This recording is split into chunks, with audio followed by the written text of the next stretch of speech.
നമ്മോടൊപ്പം സംസാരിക്കാനായിട്ട് ശ്രീ ബലരാമ കൈമൾ അദ്ദേഹം ഇവിടെ എത്തിയിട്ടുണ്ട്.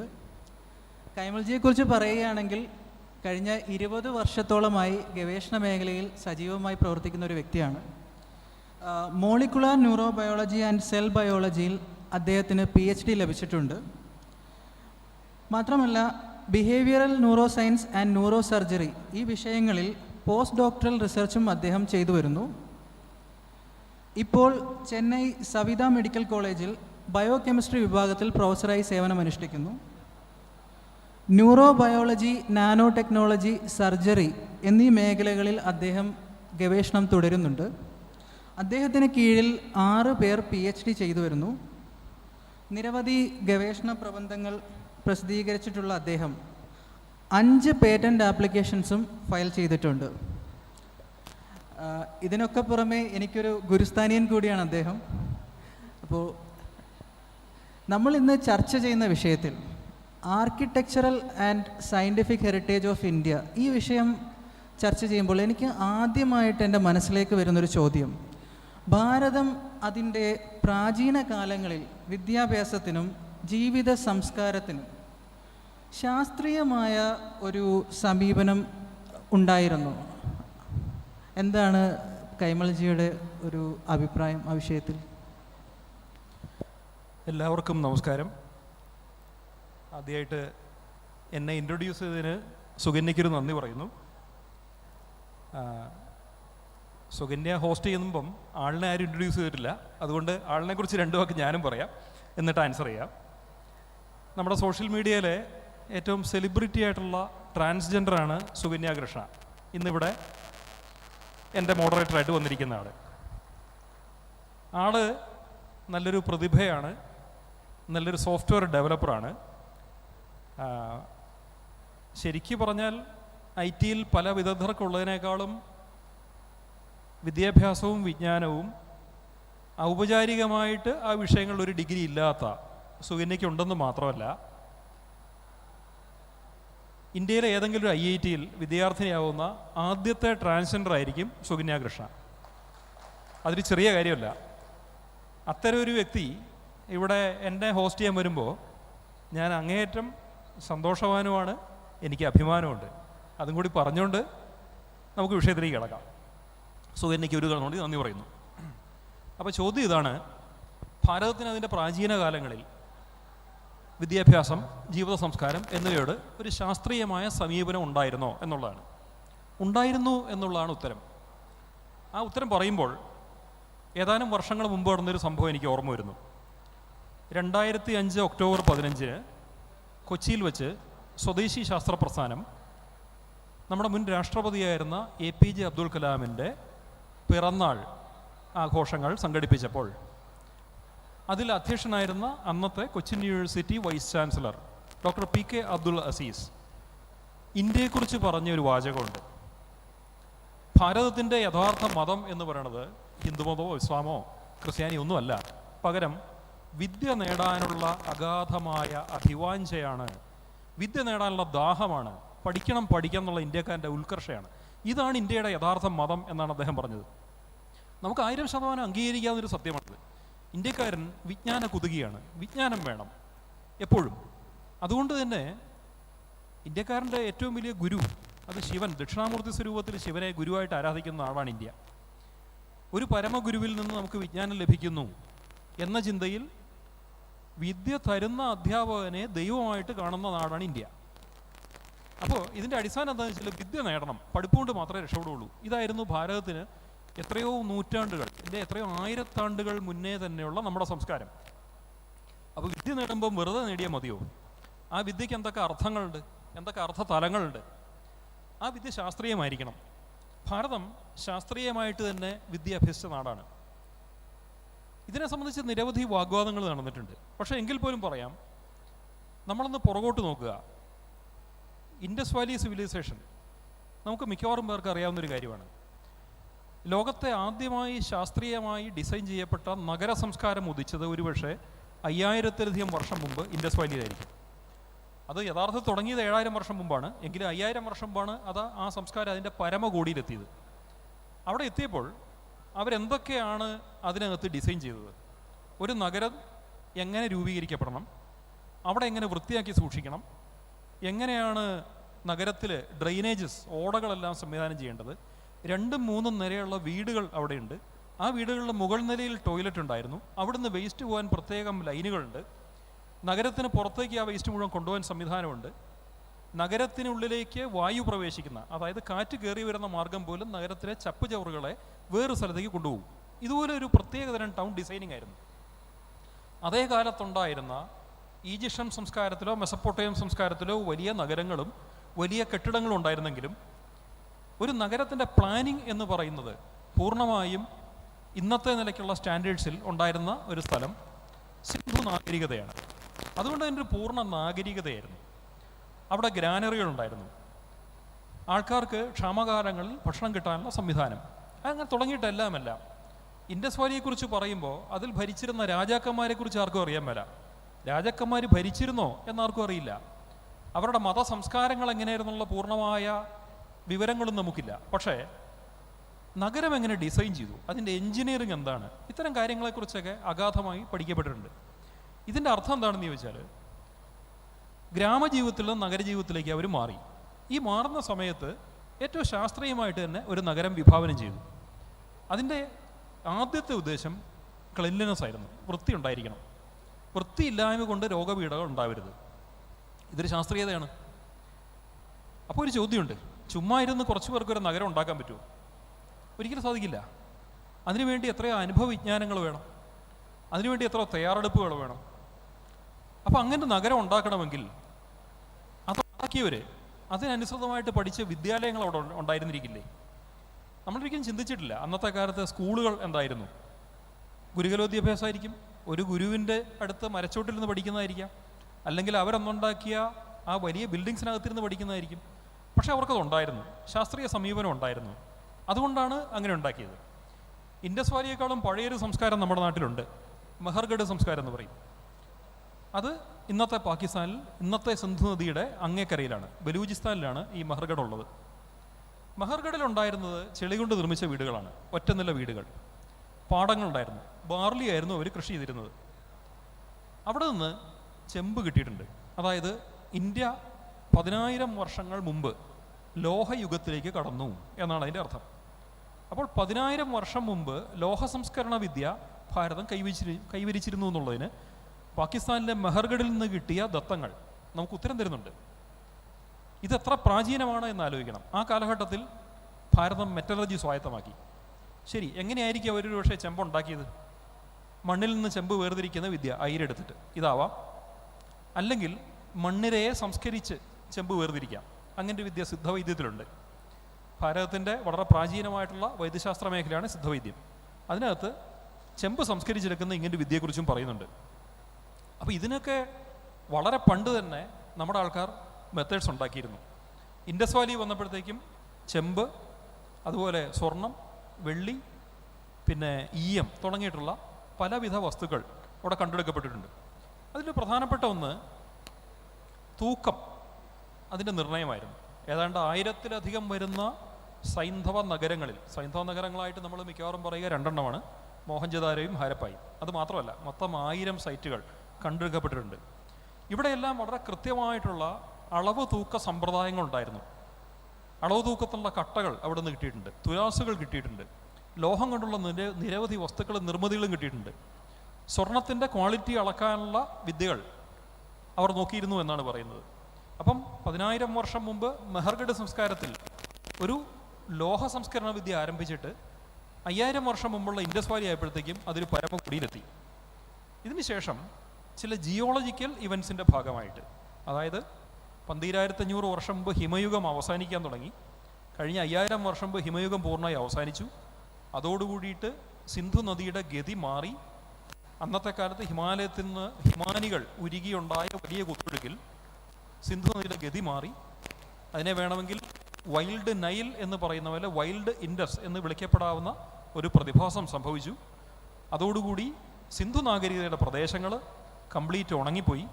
ആ പ്രദേശത്ത് നിന്ന് ഗംഗാതടങ്ങളിലേക്കും ദക്ഷിണേന്ത്യയിലേക്കും ആൾക്കാർക്ക് കുടിയേറേണ്ടി വന്നു.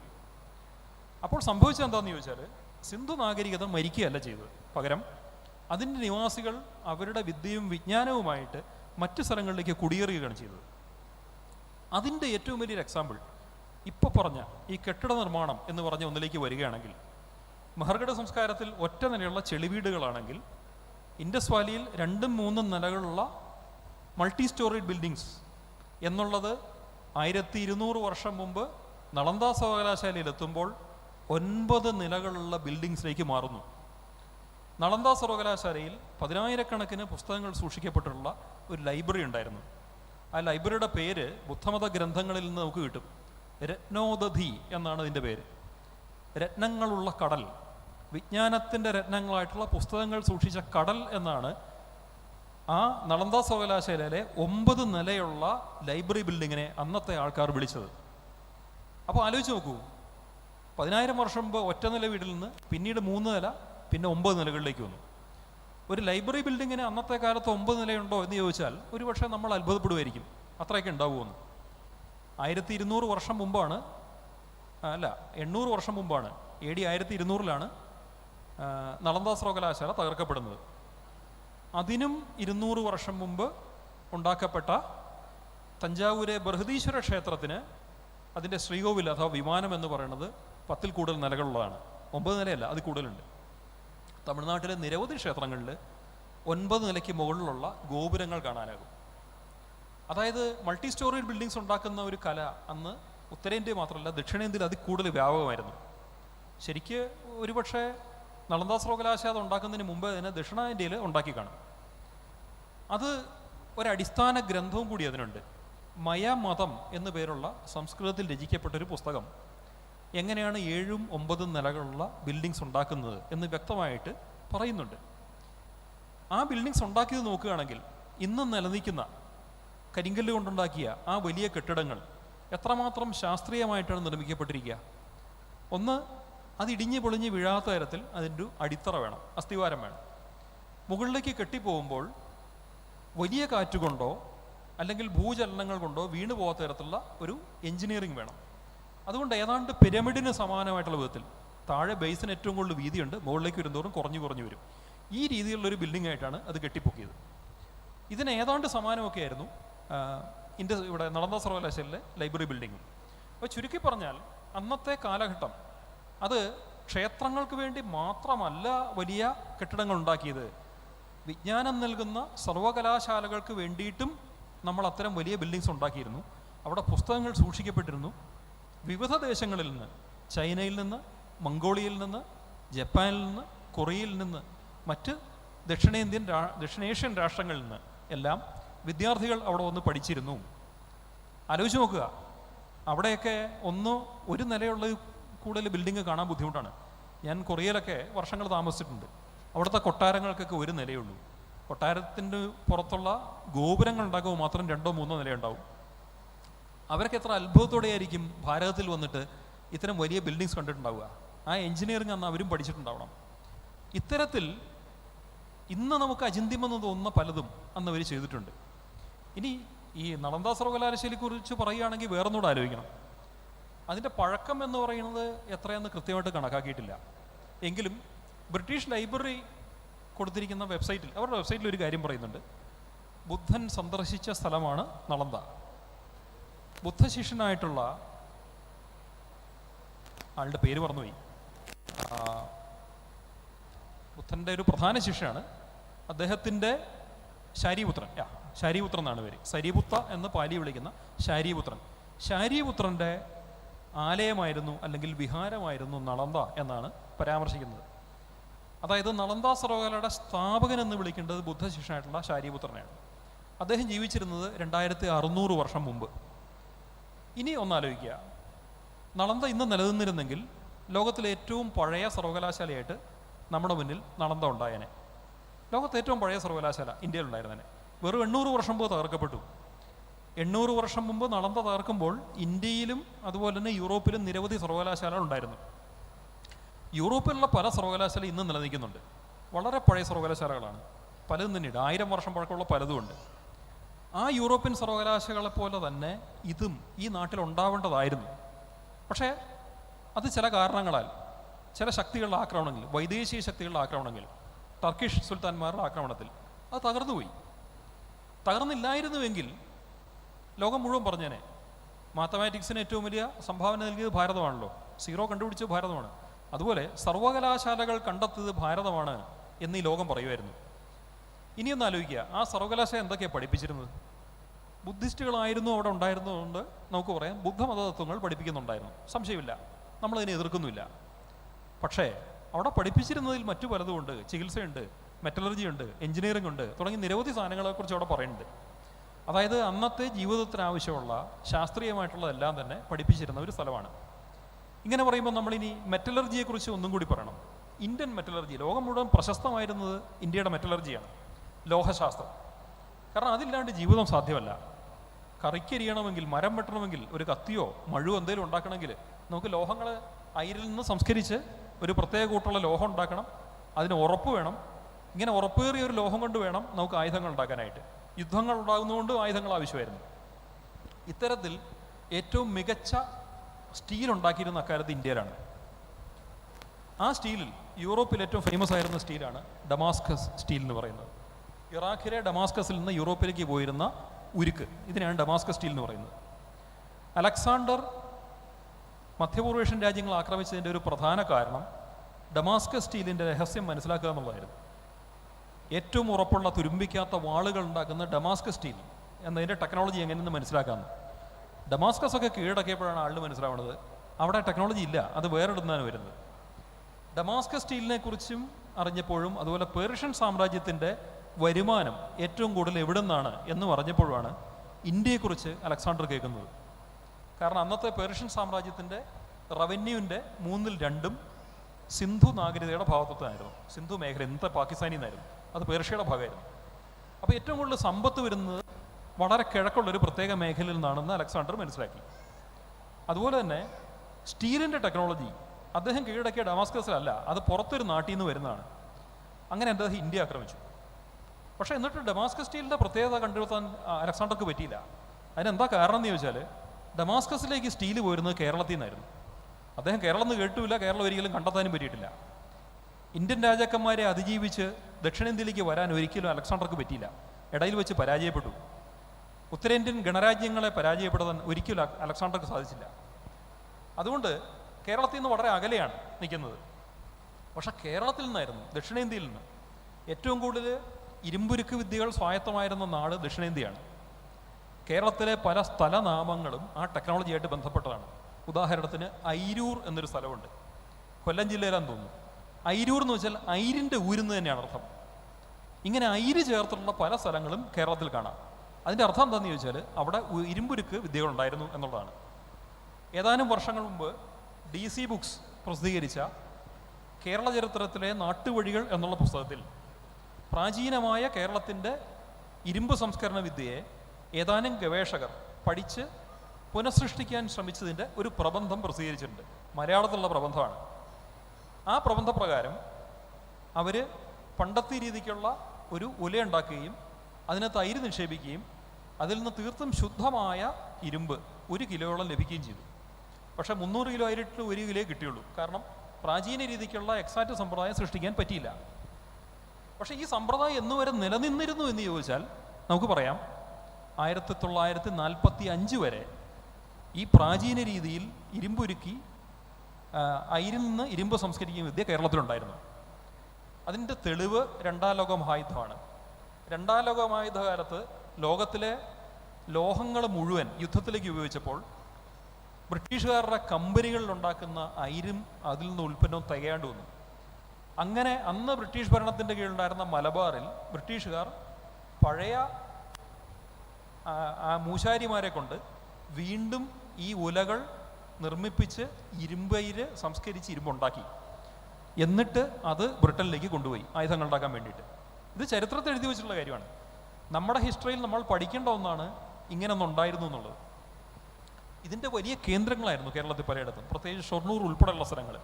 പക്ഷേ നമുക്ക് തൊട്ട് അറിയാൻ പറ്റുന്നില്ല. ഇന്നത്തെ കാലത്ത് നമ്മുടെ മുന്നിൽ അജ്ഞാതമാണ്. DC ബുക്സൊക്കെ അതിൻ്റെ വിവരങ്ങൾ പ്രസിദ്ധീകരിച്ചിട്ടുണ്ടെങ്കിൽ പോലും നമുക്ക് ഈ കാര്യങ്ങൾ അജ്ഞാതമാണ്. അപ്പം ഇതൊക്കെ എവിടെ നിന്ന് വരുന്നു എന്ന് ചോദിച്ചാൽ ഇതെല്ലാം ശാസ്ത്രീയ ബോധത്തിൽ നിന്നാണ് ഉണ്ടായത്. ഇതിൻ്റെ പുറകിലെല്ലാം ഒരു കഥ പറയുന്നുണ്ടാവും. പണ്ടത്തെ ഒരു ദൈവം എന്തെങ്കിലും നിന്നോ, അല്ലെങ്കിൽ പരമഗുരുവായ ശിവനിൽ നിന്ന് വിദ്യ കിട്ടിയെന്നോ ഒക്കെ പറഞ്ഞ് നമ്മുടെ ഒരു കഥയിൽ അത് ഉൾക്കൊള്ളിക്കുന്നുണ്ടാവും.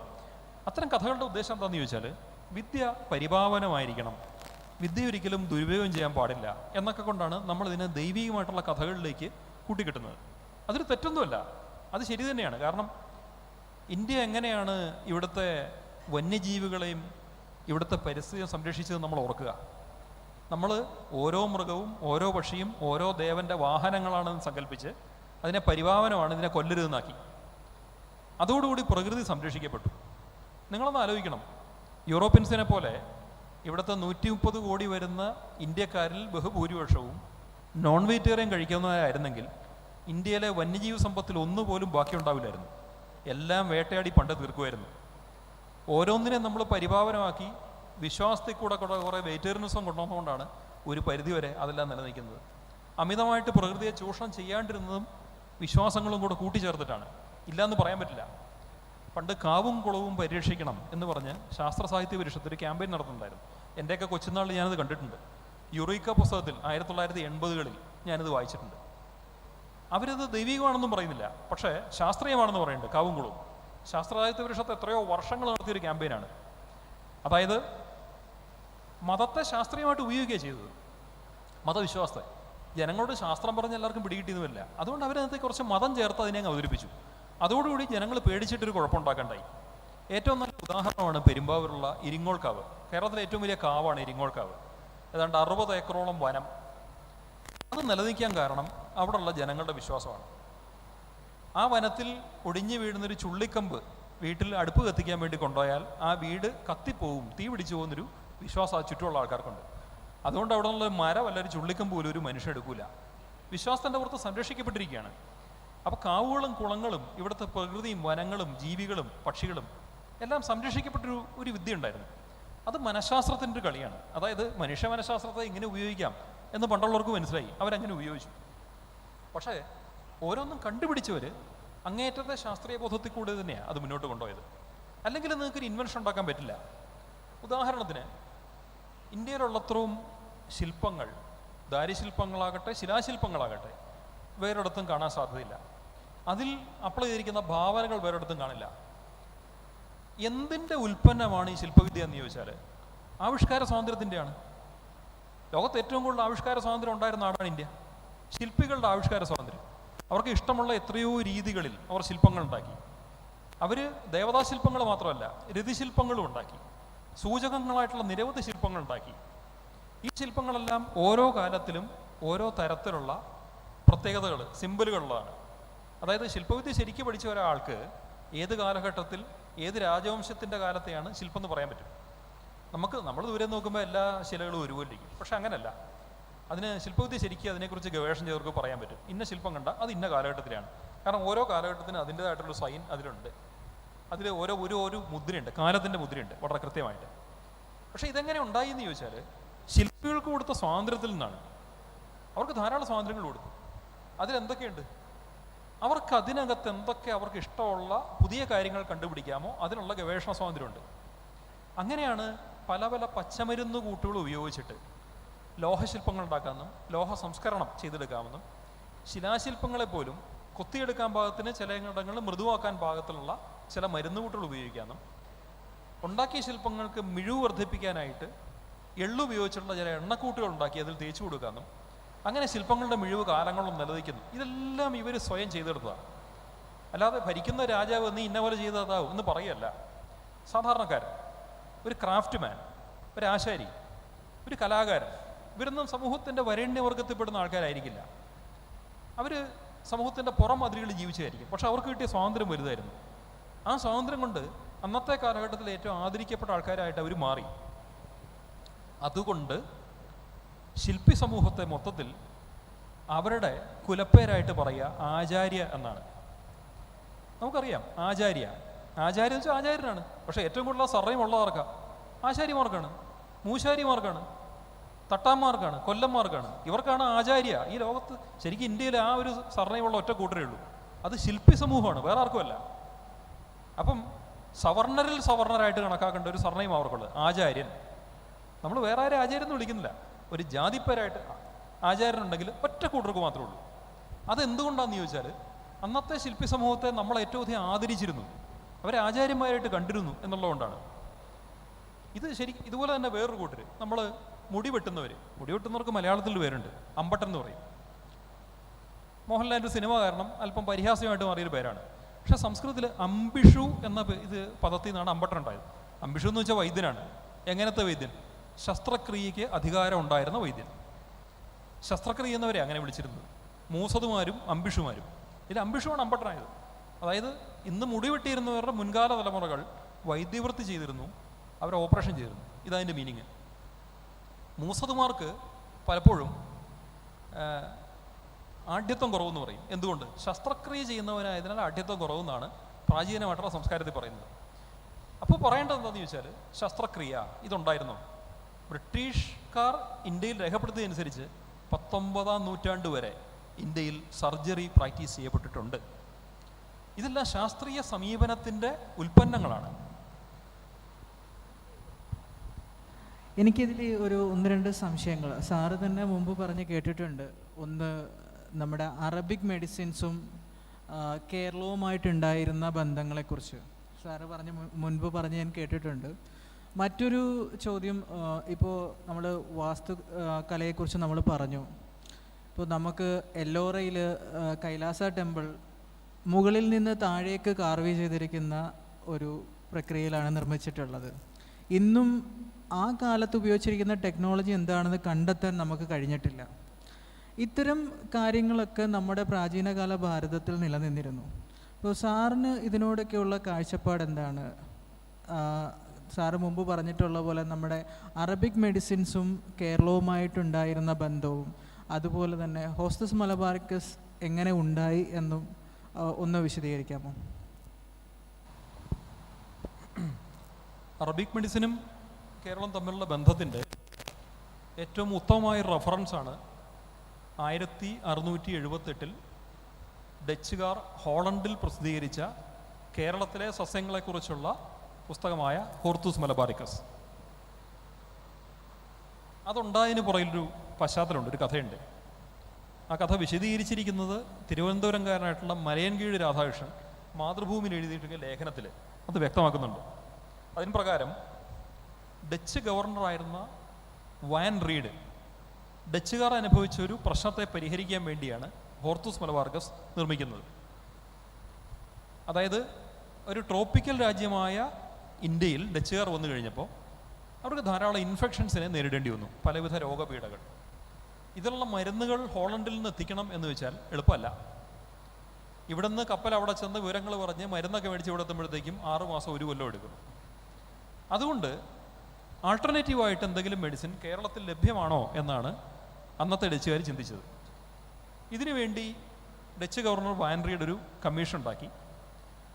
ഈ കമ്മിറ്റി അന്വേഷിച്ചപ്പോൾ മനസ്സിലാവുന്നത് എന്താണെന്ന് ചോദിച്ചാൽ, യൂറോപ്പിൽ കിട്ടിയിരുന്ന അതേ മെഡിസിൻസ് തന്നെയാണ് കേരളത്തിലുള്ളത്, പച്ചമരുന്നുകൾ. കാരണം അന്നത്തെ അലോപ്പതി എന്ന് പറയുന്ന അന്നത്തെ യൂറോപ്യൻ മെഡിസിൻ രൂപത്തിൽ നമ്മളിന്ന് പോലും കാണുന്ന ടാബ്ലറ്റുകൾ കമ്പനി ഉണ്ടാക്കുന്നതല്ല, പച്ചമരുന്നുകൾ തന്നെ അവർ ഉപയോഗിച്ചിരുന്നത്. ഈ പച്ചമരുന്നുകൾ അവർക്ക് സപ്ലൈ ചെയ്യുന്നത് അറബികളാണ്. അതായത് യൂറോപ്പിൽ വളരുന്ന മരുന്നുകളല്ല അതൊന്നും, അതെല്ലാം അറബികൾ കൊടുക്കുമായിരുന്നു.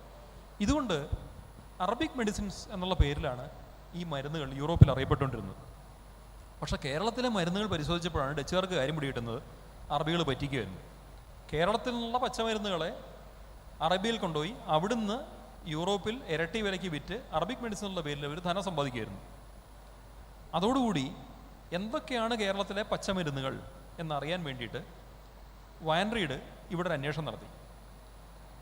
ആ സസ്യങ്ങളെ മുഴുവൻ അന്നത്തെ വിജ്ഞാനീയമനുസരിച്ച് ശാസ്ത്രീയമായിട്ട് ഓരോന്നിനെയും പഠിച്ച് ഒരു പുസ്തകമാക്കി. അതായത് ആ ചെടികളുടെയും അതിൽ നിന്നുണ്ടാക്കുന്നതായിട്ടുള്ള മരുന്നുകളുടെ വിവരണങ്ങളും ചെടികളുടെ അതിൻ്റെ പൂവിൻ്റെ കായിൻ്റെ എല്ലാം ചിത്രവും വരച്ച് ഒരു പുസ്തകം. ഏതാണ്ട് 800ഓളം അതോ 800-ലധികമോ മറ്റോ പച്ചമരുന്നുകൾ അദ്ദേഹം ലിസ്റ്റ് ചെയ്തു. അങ്ങനെയാണ് ഹോർത്തൂസ് മലബാറിക്കസ് ജനിക്കുന്നത് തന്നെ. അപ്പം അറേബ്യൻ മെഡിസിൻസ് എന്ന് പറഞ്ഞ് യൂറോപ്പിൽ കിട്ടിയിരുന്നത് വാസ്തവത്തിൽ ഇന്ത്യൻ മെഡിസിൻസ് ആയിരുന്നു. കുറച്ചുകൂടെ കൃത്യമായിട്ട് പറഞ്ഞാൽ കേരളീയമായിട്ടുള്ള ആയുർവേദത്തിൽ ഉപയോഗിച്ചിരുന്നത്. ഇനി മറ്റൊരു ഉദാഹരണം പറയാം. നമ്മൾ എഴുതുന്ന 1, 2, 3 എന്ന് ഇംഗ്ലീഷിൽ എഴുതുന്നത് ഇംഗ്ലീഷിലല്ല, അക്കത്തിൽ എഴുതുന്നത്. ഇതിനെ അറബിക് ന്യൂമറൽസ് അറിയണത്. പക്ഷെ അതിന് ഇൻഡോ അറബിക് ന്യൂമറൽസ് ഒരു പേരുണ്ട്. ഈ മരുന്നുകൾ പോയ പോലെ തന്നെ നമ്മുടെ നാടായ കേരളത്തിൽ നിന്ന് കച്ചവടക്കാരായ അറബികൾ വഴി അറേബ്യയിലെത്തിയിട്ട് അറേബ്യയിൽ നിന്ന് യൂറോപ്പിലേക്ക് പോയതാണ്. ഇതാണ് ശരിക്കും പറഞ്ഞാൽ മാത്തമാറ്റിക്സും ആയുർവേദവും യൂറോപ്പിൽ ചെന്നതിൻ്റെ കഥ. പക്ഷെ അവരറിഞ്ഞില്ല അത് ഇന്ത്യയിൽ നിന്നാണെന്നുള്ളത്. ഇങ്ങനത്തെ ഒരു അവസ്ഥ ഉണ്ടായിരുന്നു. ഇതിൻ്റെ കൂട്ടത്തിൽ മറ്റൊന്ന് പറയാനുണ്ട്. ആദ്യം ചോദിച്ച ചോദ്യത്തിൻ്റെ ഒരു ഉത്തരം കൂടെ ആയിട്ട് വേണം അത് പറയാനായിട്ട്. ഞാനൊരു ഗവേഷകനാണ്. ശാസ്ത്രീയമായ രീതിയിൽ ഇന്നത്തെ ഗവേഷണ ചിട്ടകളനുസരിച്ച് ഗവേഷണം ചെയ്യും. അതായത് എംപിരിക്കലായിട്ടുള്ളത്, അനുഭവജ്ഞാനത്തിനെ അടിസ്ഥാനമാക്കിയുള്ള ഗവേഷണം. ഈ അനുഭവജ്ഞാനത്തിനെ അടിസ്ഥാനമാക്കി ഗവേഷണം ചെയ്യണം എന്ന സങ്കല്പം യൂറോപ്പിൽ ആദ്യമായിട്ട് കൊണ്ടുവരുന്നത് റോജർ ബേക്കൺ എന്നൊരു സായിപ്പാണ്. അദ്ദേഹം 13-ാം നൂറ്റാണ്ടിൽ ജീവിച്ചിരുന്ന ഒരു വൈജ്ഞാനികനായിരുന്നു. റോജർ ബേക്കൺ അക്കാലത്ത് നിർമ്മിച്ച സങ്കല്പം അദ്ദേഹത്തിന് കിട്ടിയത് വാസ്തവത്തിൽ അറബികളിൽ നിന്നാണ്. 2 സൂഫി പുസ്തകങ്ങളിൽ നിന്നാണ്. അൽ ഹാസനൊക്കെ എഴുതിയ സൂഫി പുസ്തകങ്ങൾ. സൂഫി പുസ്തകങ്ങളിൽ നിന്നാണ് പരീക്ഷിച്ചറിയുക എന്നുള്ള വിദ്യ അദ്ദേഹം മനസ്സിലാക്കുന്നത്. അതായത് 2 തരം സങ്കല്പമുണ്ട്. പരീക്ഷിക്കാണ്ട് വിശ്വസിക്കുക എന്നൊരു സങ്കല്പം, പരീക്ഷിച്ച് മാത്രം വിശ്വസിക്കുക എന്നുള്ള വേറെ സങ്കല്പം. അപ്പോൾ പരീക്ഷിച്ച് തന്നെ വേണം അറിയാൻ എന്നുള്ളത് സൂഫികളുടെ കയ്യിൽ നിന്നാണ് അദ്ദേഹത്തിന് കിട്ടുന്നത്. ഈ സൂഫികളുടെ ഈ വിദ്യ എന്ന് പറയുന്നത് 3 ദേശങ്ങളുടെ വിജ്ഞാന സംഗമമാണ്. സൂഫിസം എന്ന് പറഞ്ഞാൽ അറേബ്യ, ഗ്രീസ് ആൻഡ് ഇന്ത്യ, 3 നാടുകളിൽ നിന്നുള്ള വിജ്ഞാനങ്ങൾ സംഗമിച്ചാണ് സൂഫി തത്വശാസ്ത്രങ്ങൾ ഉണ്ടാകുന്നത്. അക്കാലത്ത് ഈ സൂഫികൾ ആരാണെന്ന് ചോദിച്ചാൽ മുസ്ലിങ്ങളിലെ താന്ത്രിക സമൂഹമാണ് സൂഫികൾ. തന്ത്രാന്ന് വെച്ചാൽ ടെക്നോളജി എന്നാണ്. അതായത് ടെക്നോളജിയെ പരിപോഷിപ്പിക്കുന്നൊരു സമൂഹം ഉണ്ടായിരുന്നു. ബേസിക്കലി അത് മനസ്സിൻ്റെ ടെക്നോളജി എന്നാണ് പറയുക, സാങ്കേതികത. അന്നത്തെ കാലത്ത് സൂഫികൾ ചെയ്തിരുന്നതായിട്ട് പറയുന്ന ഒരു പ്രധാന കാര്യം, അവർ സാധാരണ വസ്തുക്കളിൽ നിന്ന് സ്വർണ്ണം ഉണ്ടാക്കരുന്നതായിരുന്നു പറയും. അവർ ഇതിൻ്റെ സ്വർണ്ണ നിർമ്മാണ വിദ്യയെ ആൽക്കമി എന്നറിയപ്പെട്ടു. ഈ ആൽക്കമി പരിണമിച്ചാണ് കെമിസ്ട്രി ആയിട്ട് മാറിയത്. അതായത് അവർ നിരവധി കെമിക്കലുകൾ വെച്ച് നിരവധി പരീക്ഷണങ്ങൾ നടത്തുന്ന ആൾക്കാരായിരുന്നു. ഇതേ സമ്പ്രദായം ഇന്ത്യയിലുണ്ടായിരുന്നു, ഇന്ത്യൻ താന്ത്രിക്സ്. അത്തരം താന്ത്രിക സമ്പ്രദായത്തിൽ നിന്നാണ് ഇന്ത്യയിൽ ലോഹ സംസ്കരണ വിദ്യകളുണ്ടായത്. ഇതേ സമ്പ്രദായം ബുദ്ധമതത്തിലുണ്ട്. ധ്യാനബുദ്ധം എന്നറിയപ്പെടുന്ന സെൻ അതിൻ്റെയാണ്. ഇതേ സമ്പ്രദായം ജൂതമതത്തിലുണ്ട്. അതിനെ ഹസിഡ് എന്നാണ് വിളിക്കുക. അങ്ങനെ ഓരോ മേഖലയിലും ലോകത്തിൻ്റെ ഓരോ ഭാഗത്തും അതിപ്രാചീനമായിട്ട് ശാസ്ത്രീയമായിട്ട് കാര്യങ്ങളെ സമീപിക്കണം. അതിൽ ദൈവത്തെക്കുറിച്ച് അവർ ചിന്തിച്ചെന്ന് വരും, ഇല്ല എന്ന് വരും. പക്ഷേ ശാസ്ത്രീയമായിട്ട് വിദ്യകൾ അവതരിപ്പിക്കപ്പെടണം എന്ന ആഗ്രഹമുള്ള ഒരു കൂട്ടം ആൾക്കാരുണ്ടായിരുന്നു. അപ്പം യൂറോപ്പിലേക്ക് അനുഭവജ്ഞാനത്തിൻ്റെ അടിസ്ഥാനത്തിൽ പഠനം നടത്തണമെന്നും അങ്ങനെ ആണ് വിദ്യകൾ ആവിഷ്കരിക്കപ്പെടണമെന്നുള്ള ചിന്ത വരുന്നത് സൂഫികളിൽ നിന്നും. സൂഫികൾ എന്ന് പറയുന്നത് ഭാരതത്തിൻ്റെ വിജ്ഞാനിയും കൂടെ ഷെയർ ചെയ്യപ്പെട്ട ആൾക്കാരുമാണ്. നളന്ദ സർവകലാശാലയൊക്കെ ശരിക്കു പറഞ്ഞാൽ എന്താണോ റോജർ ബേക്കൺ മനസ്സിലാക്കിയത് അത് പ്രവർത്തിച്ചിരുന്ന ഇടങ്ങളാണ്. അതായത് ഇന്നുണ്ടായിരുന്ന ശാസ്ത്രീയ സമീപനമായിരുന്നു അന്നത്തെ ചില ആൾക്കാരിലും ഉണ്ടായിരുന്നു നമുക്ക് മനസ്സിലാക്കാൻ പറ്റും. ഇത് യൂറോപ്പിന് മനസ്സിലായത് ഏറ്റവും അവസാനമാണ്. വാസ്തവത്തിൽ ഇന്ത്യക്കാർ അറബികളും മനസ്സിലാക്കിയതിനും അവസാനമാണ് യൂറോപ്പിന് മനസ്സിലായത്. പക്ഷേ യൂറോപ്പ് ഇതിനെ നല്ല രീതിയിൽ ഉപയോഗിച്ചു. റോജർ ബേക്കൺ ആയിരുന്നു ചൈനയിൽ നിന്നുള്ള വെടിമരുന്നിൻ്റെ കൂട്ട് യൂറോപ്പിൽ ആദ്യമായിട്ട് അവതരിപ്പിച്ചത്. അദ്ദേഹം വളരെ വിജ്ഞാനിയായിട്ടൊരു മനുഷ്യനായിരുന്നു. അത് യൂറോപ്യൻസ് നന്നായിട്ട് ഉപയോഗിച്ചുകൊണ്ടാണ് അവർക്ക് സാമ്രാജ്യങ്ങൾ പുറത്തുണ്ടാക്കാൻ പറ്റിയത്. അതേസമയം ഇന്ത്യ അറബിയൊന്നും അതിനെ ആ രീതി ഉപയോഗിച്ചില്ല. ഒരു വിനാശങ്ങൾ ഉണ്ടാക്കുന്ന രീതിയിൽ പല വിദ്യ ഉപയോഗിച്ചില്ല, സംരക്ഷിക്കുന്ന രീതിയിൽ ഉപയോഗിച്ചത്. പക്ഷേ യൂറോപ്യൻസ് ഏറ്റവും അവസാനം അവർക്ക് കിട്ടിയെങ്കിലും അവരതിനെ ലോകം കീഴടക്കാൻ വേണ്ടിയാണ് ഉപയോഗിച്ചത് അക്കാലത്ത്. ആ നിലയ്ക്ക് നോക്കുകയാണെങ്കിൽ ശാസ്ത്രത്തെ ദുരുപയോഗം ചെയ്യാത്തൊരു സമൂഹമായിരുന്നു ഇന്ത്യക്കാർ, മാത്രമല്ല അറബികളും അതുപോലെ തന്നെയായിരുന്നു. പക്ഷേ ഇന്ത്യയിൽ നിന്ന് ഇത്തരം സാധനങ്ങൾ ലോകം മൊത്തം പ്രചരിച്ചിട്ടുണ്ട്. കാരണം നളന്ദ ഉണ്ടായിരുന്ന കാലത്ത് ഒരു നളന്ദ മാത്രമല്ല, അന്നത്തെ കാലത്ത് വിക്രമശില തുടങ്ങിയിട്ടുള്ള നിരവധി സർവകലാശാലകൾ വേറെ ഉണ്ടായിരുന്നു. ഇവയെല്ലാം കേരളത്തിലടക്കം ഉണ്ടായിരുന്നു, പറയാതെ വയ്യ. നമ്മളിരിക്കുന്ന ഈ തിരുവനന്തപുരം എന്ന് പറയുന്നത് പഴയ കാന്തളൂർ ശാല അതിൻ്റെ ഇടമാണല്ലോ. ഇവിടെയൊക്കെ മഹാവിജ്ഞാനങ്ങൾ പഠിക്കപ്പെട്ട ഇടമുണ്ടായിരുന്നു. ചോളന്മാരുടെ ആക്രമണത്തിലാണ് ആ വിദ്യാകേന്ദ്രം തകർന്നു പോയതെന്ന് പറയുന്നുണ്ട്. ഇതുപോലെ പല ശാലകളും കേരളത്തിലുണ്ടായിരുന്നു വിജ്ഞാനങ്ങൾ പഠിപ്പിച്ചിരുന്നത്. ഏതോ ഒരു കാലഘട്ടത്തിൽ റോയൽ പേട്രണേജ് ഒക്കെ ഇല്ലാണ്ടാവുകയും അതൊക്കെ പഠിപ്പിച്ചിരുന്ന ആചാര്യന്മാരെ നഷ്ടപ്പെടുകയും ചെയ്ത ഒരു കാലഘട്ടമാണ് ശരിക്കും പറഞ്ഞാൽ ഇത്തരം വിദ്യകൾ പലതും ഇല്ലാണ്ടായിപ്പോയത്. എങ്കിലും ആയുർവേദവും ലോഹ സംസ്കരണ വിദ്യകളും ആയുർവേദത്തിലുള്ള സർജറി ഉൾപ്പെടെയുള്ള കാര്യങ്ങൾ നമുക്കൊരു 19-20 നൂറ്റാണ്ട് വരെ കഷ്ടി സർവൈവ് ചെയ്യപ്പെട്ടിട്ടുണ്ട്. മറ്റു പലതും പോയി, നമുക്ക് അറിയില്ല ഏതൊക്കെയാണ് ഉണ്ടായിരുന്നു എന്നുള്ളത്. പക്ഷേ ഒത്തിരി കാര്യങ്ങൾ തലമുറകളിൽ കൂടി ഒരു കുടുംബം അതേ കുടുംബത്തെ ആൾക്കാരെ ശിഷ്യന്മാരാക്കി പഠിപ്പിച്ച് പലതും നിലനിന്ന് പോന്നിട്ടുണ്ട്. നമ്മൾ ഒരു പ്രാചീനകാല ഭാരതത്തെക്കുറിച്ച് നമ്മൾ സംസാരിച്ചു, ഒരു മിഡീവൽ കാലഘട്ടത്തെക്കുറിച്ചും നമ്മൾ സംസാരിച്ചു. ഒരു ഗവേഷകൻ എന്ന നിലയിൽ ആധുനിക കാലഘട്ടത്തിൽ ഭാരതത്തിൻ്റെ ഗവേഷണങ്ങളെ, അതിപ്പോൾ മെഡിക്കൽ ഫീൽഡിലാണെങ്കിലും അതല്ല ടെക്നോളജി ഫീൽഡിലാണെങ്കിലും താങ്കൾ എങ്ങനെയാണ് അതിനെ നോക്കിക്കാണുന്നത്, ഒരു ആധുനിക കാലഘട്ടത്തിലെ ഗവേഷണങ്ങളെ? അതീവ തീവ്രമായ പാരമ്പര്യത്തിൽ നിന്ന് ഏറ്റവും ആധുനികതയിലേക്ക് യാതൊരു പ്രശ്നവും കൂടാതെ ചുവടുവെച്ച സംസ്കാരമുള്ള രാജ്യമാണ് ഇന്ത്യ. അതിൻ്റെ ഉദാഹരണമാണ് ഇന്ത്യയുടെ ശാസ്ത്ര സാങ്കേതിക മുന്നേറ്റം. പ്രാചീനമായിട്ടുള്ള ശാസ്ത്രവിദ്യകൾ ഇന്ത്യക്ക് ഒരു കാലഘട്ടത്തിൽ നിന്നുപോയോ നഷ്ടപ്പെടുകയോ ചെയ്തു. പക്ഷേ 1600-കളിൽ ഡച്ചുകാർ ആദ്യത്തെ യൂറോപ്യൻ ആതുരാലയം കേരളത്തിൽ സ്ഥാപിച്ചു. കൊച്ചിക്കടുത്ത് എവിടെയാണ് എന്ന് പറഞ്ഞാൽ ഇന്നത്തെ കേരളത്തിൻ്റെ ആധുനിക വൈദ്യത്തിലേക്കുള്ള ചുവടുവെപ്പ് എന്ന് പറയുന്നത് ആ കാലഘട്ടത്തിലാണ്, രാജഭരണ കാലഘട്ടത്തിലാണ്. ഡച്ചുകാർ സ്കൂൾ സ്ഥാപിച്ചിട്ടുണ്ട്. പിന്നീട് ഇംഗ്ലീഷുകാർ വന്നു. അവർ കൊണ്ടുവന്ന വിദ്യകളെയോ വൈദ്യശാസ്ത്രത്തെയോ അംഗീകരിക്കാൻ നമുക്ക് മടിയുണ്ടായില്ല. സ്വാംശീകരണമായിരുന്നു നമ്മുടെ മുഖമുദ്ര. നമ്മുടെ കയ്യിൽ നല്ലതുണ്ടായിരുന്നപ്പോൾ നമ്മൾ അത് ലോകവുമായിട്ട് ഷെയർ ചെയ്തു. നമുക്ക് നല്ലത് പുറത്തുണ്ടെന്ന് കണ്ടപ്പോൾ നമ്മളതിനെ സ്വീകരിക്കുകയും ചെയ്തു. നമ്മളതിനെ തള്ളിപ്പറഞ്ഞില്ല. അങ്ങനെ യൂറോപ്പിലും പിന്നീട് അമേരിക്കയിലും വളർന്നു വന്ന ശാസ്ത്ര സാങ്കേതിക സമ്പ്രദായങ്ങളെ യൂറോപ്യൻ വിദ്യാഭ്യാസത്തിലൂടെ നമ്മൾ രണ്ട് കൈ നീട്ടി സ്വീകരിക്കുകയാണ് ചെയ്തത്. നമ്മളതിനെ റിജക്റ്റ് ചെയ്തില്ല, ഒരിക്കലും തള്ളിക്കളഞ്ഞിട്ടില്ല. ഇതൊരു പരിധിവരെ ആൾക്കാർക്കൊരു ചോദ്യം ഉണ്ടാവും, നമ്മൾ യൂറോപ്യൻ അധിനിവേശത്തിന് കീഴിലായിരുന്നു കൊണ്ടല്ലേ സംഭവിച്ചതെന്ന്. അല്ല എന്ന് കാണിക്കാൻ മറ്റൊരു ഏഷ്യൻ രാജ്യം നമ്മുടെ മുന്നിലുണ്ട്, അത് ജപ്പാനാണ്. 1945 വരെ ലോകത്തൊരു ശക്തിക്കും കീഴടക്കാൻ പറ്റാതിരുന്ന രാജ്യമാണ് ജപ്പാൻ. 1945-ൽ അമേരിക്ക ആറ്റം ബോംബ് ഇട്ടുകൊണ്ട് മാത്രം ഒരു യുദ്ധം നിർത്താൻ വേണ്ടി അവർ കീഴടങ്ങി. അവരാരുടെ മുന്നേ അന്നേരം തലകുനിച്ചിട്ടില്ല, ഒരു ആറ്റം ബോംബ് ഇട്ടുകൊണ്ട് മാത്രമാണ്. പക്ഷേ ജപ്പാൻ ആ സമയത്ത് തന്നെ ടെക്നോളജിയിൽ വളരെയധികം മുന്നേറിയിരുന്നു. 1850-കളിൽ ജപ്പാനിൽ മെയ്ജി ചക്രവർത്തി കൊണ്ടുവന്ന മെയ്ജി റിസ്റ്റോറേഷൻ ആണ് ജപ്പാൻ്റെ ശാസ്ത്ര സാങ്കേതിക മുന്നേറ്റത്തിൻ്റെ അടിത്തറ. ഓർക്കണം, ഏത് കാലഘട്ടത്തിൽ? 1850-കളിൽ. ഇതേ 1850-കളിലാണ് ഇന്ത്യയിൽ ഒരു പക്ഷേ ആദ്യത്തെ പബ്ലിക് ലൈബ്രറി സ്ഥാപിക്കപ്പെട്ടത്. സ്ഥലം തിരുവനന്തപുരം. സ്ഥാപിച്ച ആൾ സ്വാതി തിരുനാൾ തമ്പുരാൻ. നമ്മൾ മറക്കാൻ പാടില്ല. അപ്പം ഇന്ത്യയും ജപ്പാനും ആ കാലഘട്ടത്തിലെ രാജാക്കന്മാർ ചിന്തിച്ചത് ഒരേപോലെ അല്ലേ? രാജഭരണകാലത്ത് തന്നെയാണ് ഇന്ത്യയിലെ ഏറ്റവും വലിയ ഡാമുകളിലൊന്നും ഇന്ത്യ സ്ഥാപിക്കപ്പെട്ടത്, മൈസൂറിൽ. വിശ്വേശ്വരയ്യ അദ്ദേഹം ആ കാലഘട്ടത്തിൽ ജീവിച്ചിരുന്ന ആളാണ്.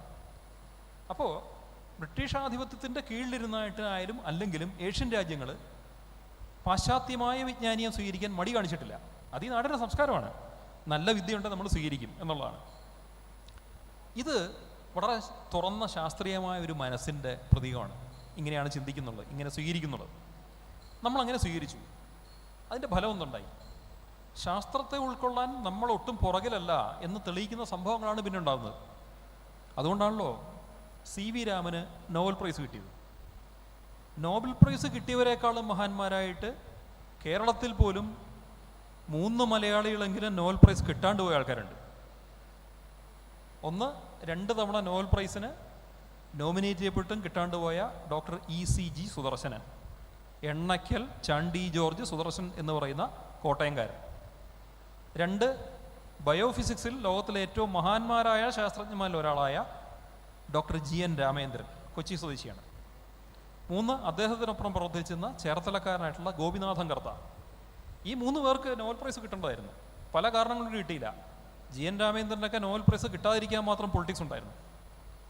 3 മലയാളികൾക്ക് നോബൽ പ്രൈസ് കിട്ടേണ്ടായിരുന്നു. ആലോചിക്കുമ്പോൾ ഇന്ത്യ ഏത് തരത്തിൽ ആധുനികമായ ശാസ്ത്രത്തെ സ്വാംശീകരിച്ചു, നമ്മളതിനെ ഏറ്റെടുത്തു, നമ്മളതിനെ തള്ളി പറഞ്ഞിട്ടില്ല, നമ്മളതിൻ്റെ മാക്സിമത്തിലേക്ക് പോയത്. ഒന്ന് ഓർത്ത് നോക്കൂ. ഏറ്റവും ഓർത്തഡോക്സ് ആയിട്ടുള്ള സമൂഹമാണ് ബ്രാഹ്മണർ, പ്രത്യേകിച്ച് തമിഴ് ബ്രാഹ്മണർ. ഒട്ടും തന്നെ അവരുടെ പാരമ്പര്യങ്ങളെ വിട്ടുകളയുന്നില്ല. തമിഴ് ബ്രാഹ്മണരിൽ നിന്ന് 3 പേർക്ക് ഇന്ത്യൻ നോബൽ പ്രൈസ് സയൻസ് കിട്ടിയിട്ടുണ്ട്. വേറെ ഒന്നുമില്ല, സയൻസിലാണ്, ഓർക്കണം. CV രാമൻ, സുബ്രഹ്മണ്യൻ ചന്ദ്രശേഖർ, വെങ്കട്ടരാമൻ രാമകൃഷ്ണൻ. വെങ്കട്ടരാമൻ രാമകൃഷ്ണൻ കിട്ടിയത് വെറും 12 കൊല്ലം മുമ്പാണ്, 2009. ഏറ്റവും ആധുനികമായിട്ടുള്ള ഒരു സമ്പ്രദായം, ക്രിസ്റ്റലോഗ്രഫി ഉപയോഗിച്ചിട്ട് RNA-യുടെ ഘടന അല്ലെങ്കിൽ റൈബോസോമിൻ്റെ ഘടന അനാവരണം ചെയ്തു. ഇതിനകത്താണ് ഇത് നമ്മൾ കണ്ടുകൊണ്ടിരിക്കുക. അപ്പോൾ ഏറ്റവും ഓർത്തഡോക്സ് ആയിട്ടുള്ള സമൂഹം എങ്ങനെ ഇങ്ങനെ മാറി? അതാണ് ഇന്ത്യ. നമ്മുടെ ഓർത്തഡോക്സിസം ഒന്നും നമ്മുടെ ശാസ്ത്രം നമ്മളെങ്ങനെ സ്വീകരിക്കുന്നോ, നമ്മളെങ്ങനെ വിജ്ഞാനം നേടുന്നോ, നമ്മളെങ്ങനെ പഠിക്കണമെന്നോ ഇതൊരു തടസ്സമല്ല. അത് നമ്മുടെ സംസ്കാരമാണ്, അത് വിദ്യ നേടാനുള്ള നമ്മുടെ സംസ്കാരമാണ്. അതിൻ്റെ അടുത്ത ഘട്ടം എന്ന് പറയുന്നത്, ഇന്ന് നമ്മൾ നോക്കുമ്പോൾ ലോകത്ത് ഏറ്റവും കൂടുതൽ ശമ്പളം വാങ്ങിക്കുന്ന ഇന്ത്യക്കാരൻ്റെ പേരെന്ന് പറയാമോ? അല്ല, നോ, സിഖുകാരനാണ്. എനിക്കറിയില്ല. അദ്ദേഹത്തിൻ്റെ പേര് ജഗ്ജീത് സിംഗോ അങ്ങനെ എന്തോ ആണ്. എലോൺ മസ്കിൻ്റെ ശമ്പളത്തിന് ഈക്വൽ ആയിട്ട് ശമ്പളം മേടിക്കുന്ന കാർ ബാറ്ററികൾ ഉണ്ടാക്കുന്ന കമ്പനിയുടെ തലപ്പത്തോളം ഇന്ത്യക്കാരുണ്ട്. വെറും 2 മാസം 3 മാസം മുമ്പ് അദ്ദേഹത്തെക്കുറിച്ചുള്ള വാർത്തകൾ വെളി വന്നത്. അതെങ്ങനെ ഇങ്ങനെയായി മാറി? ആലോചിക്കണം. 17,000 കോടിയോ ഇത്രയും കണ്ടൊരു ശമ്പളം തോന്നുന്നു. ഈ തലത്തിലേക്ക് ഇന്ത്യക്കാർ മാറിയിട്ടുണ്ട്. നമ്മൾ കാണണം ഇതെങ്ങനെ സംഭവിക്കുന്നു. നമ്മൾ ശാസ്ത്രത്തെ ഏറ്റെടുത്തു കഴിഞ്ഞു, നമ്മൾ നമ്മുടേതാക്കി ഏറ്റെടുത്തു കഴിഞ്ഞു. ശാസ്ത്രവും സാങ്കേതികമല്ല ഇന്ത്യക്കാരൻ്റെ ആയിട്ട് നമ്മൾ ഏറ്റെടുത്തു കഴിഞ്ഞു. അവിടെയും ഒരു ചോദ്യം ചോദിച്ചോട്ടെ, സോറി ടു ഇൻറപ്റ്റ്. ഇപ്പോൾ ആധുനിക കാല ഇന്ത്യയെക്കുറിച്ച് പറയുമ്പോൾ 2 മേഖലകളിലാണ് നമുക്കൊരു ബൂം പ്രതീക്ഷിച്ചിരുന്നത്. ഒന്ന് ഒരു IT മേഖലയിൽ അത് സംഭവിച്ചു. ലോകത്തിൻ്റെ തന്നെ ഫാർമ എന്ന് വിളിക്കപ്പെടുന്ന ഇന്ത്യയിൽ ഒരു ബയോടെക്നോളജി ബൂമും പ്രവചിക്കപ്പെട്ടിരുന്നു. പക്ഷേ അത് ഇതുവരെ നടന്നതായിട്ട് നമ്മൾ കണ്ടിട്ടില്ല, അല്ലെങ്കിൽ അത്തരം ഒരു ദിശയിലേക്ക് നമ്മളുടെ ചുവടുവെപ്പുകൾ വളരെ പരിമിതം മാത്രമാണ് ഇപ്പോഴും. അതേസമയം നമ്മൾക്ക് മാസ് പ്രൊഡക്ഷൻ സാധിക്കുന്നുണ്ട്.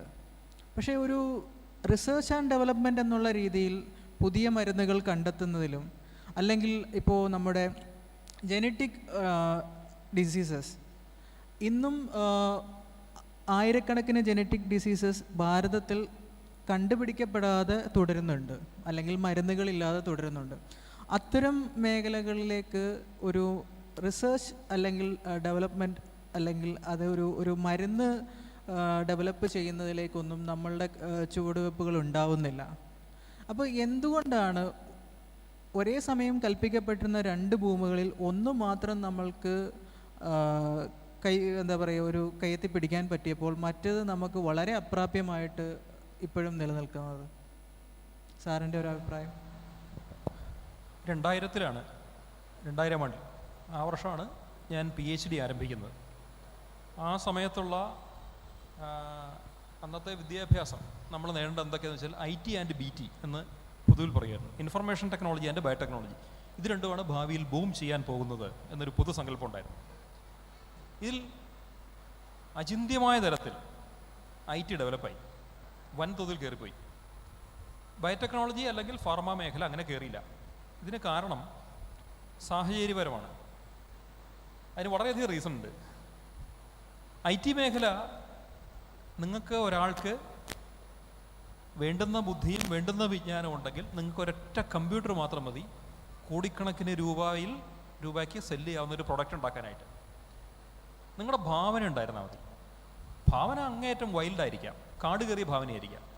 പക്ഷേ സോഫ്റ്റ്വെയർ കൂടെ അതിനെ യാഥാർത്ഥ്യമാക്കിയാൽ നിങ്ങൾക്ക് പലതും ചെയ്യാൻ പറ്റും. ആദ്യമായിട്ട് ഒരു മെയിൽ സിസ്റ്റം പ്രോപ്പറായിട്ട് കണ്ടുപിടിച്ചതിൽ ഒരു ഇന്ത്യക്കാരനുണ്ട്. അദ്ദേഹം പിന്നീട് വിൽക്കുകയാണ് ചെയ്തത്. 300 കോടി രൂപയ്ക്കോ മറ്റോ അന്നത് വിറ്റു. ഏത് മെയിലാണത്? ഹോട്ട്മെയിൽ. അതെ, അതൊരു വലിയ ചേഞ്ചായിരുന്നു. അതായത് ലോകത്തെ മാറ്റി ചിന്തിപ്പിച്ച ഒരു പ്രധാനപ്പെട്ട ടേക്കിംഗ് ഓവർ എന്ന് പറയുന്നത് ഒരുപക്ഷെ ഹോട്ട്മെയിലിൻ്റെ ടേക്കിംഗ് ഓവർ ആയിരിക്കും. അതോടുകൂടി നിരവധി ഇന്ത്യക്കാർക്കൊരു മാർഗ്ഗദർശനമായി. You make a product and sell it for a big amount. പിന്നെ നിരവധി ഇന്ത്യക്കാരങ്ങ് ചെയ്തെടുത്തു. IT പ്രത്യേകതയാണ്, നിങ്ങൾക്ക് റിസോഴ്സ് കുറച്ച് മതി. ഒരു കമ്പ്യൂട്ടർ ഉണ്ടെങ്കിൽ, ഏതാനും കമ്പ്യൂട്ടർ ഉണ്ടെങ്കിൽ. പിന്നീട് എന്തായി?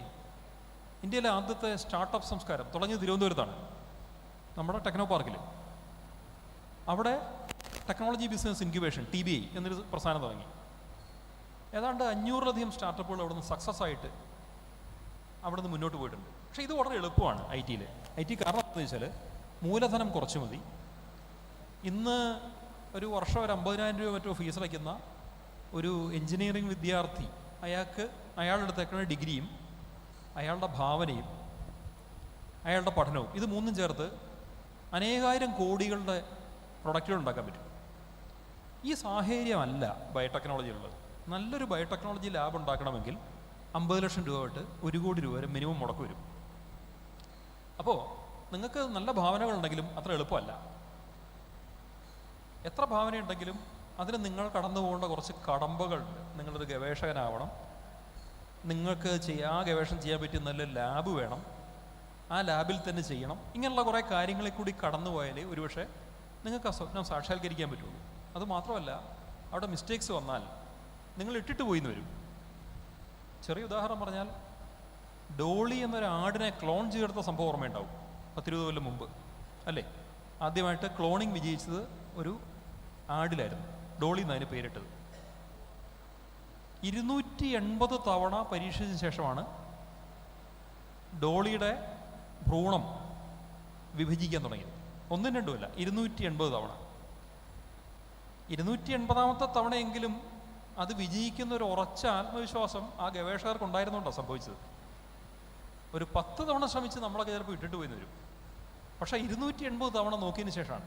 അതായത് ഈ എല്ലാ ഗവേഷണത്തിനും പുറകിൽ കുറേ കാണാപ്പുറങ്ങളുണ്ട്, കുറച്ച് ത്യാഗത്തിൻ്റെയും സഹനത്തിൻ്റെയും ശ്രമത്തിൻ്റെയും ഒക്കെ.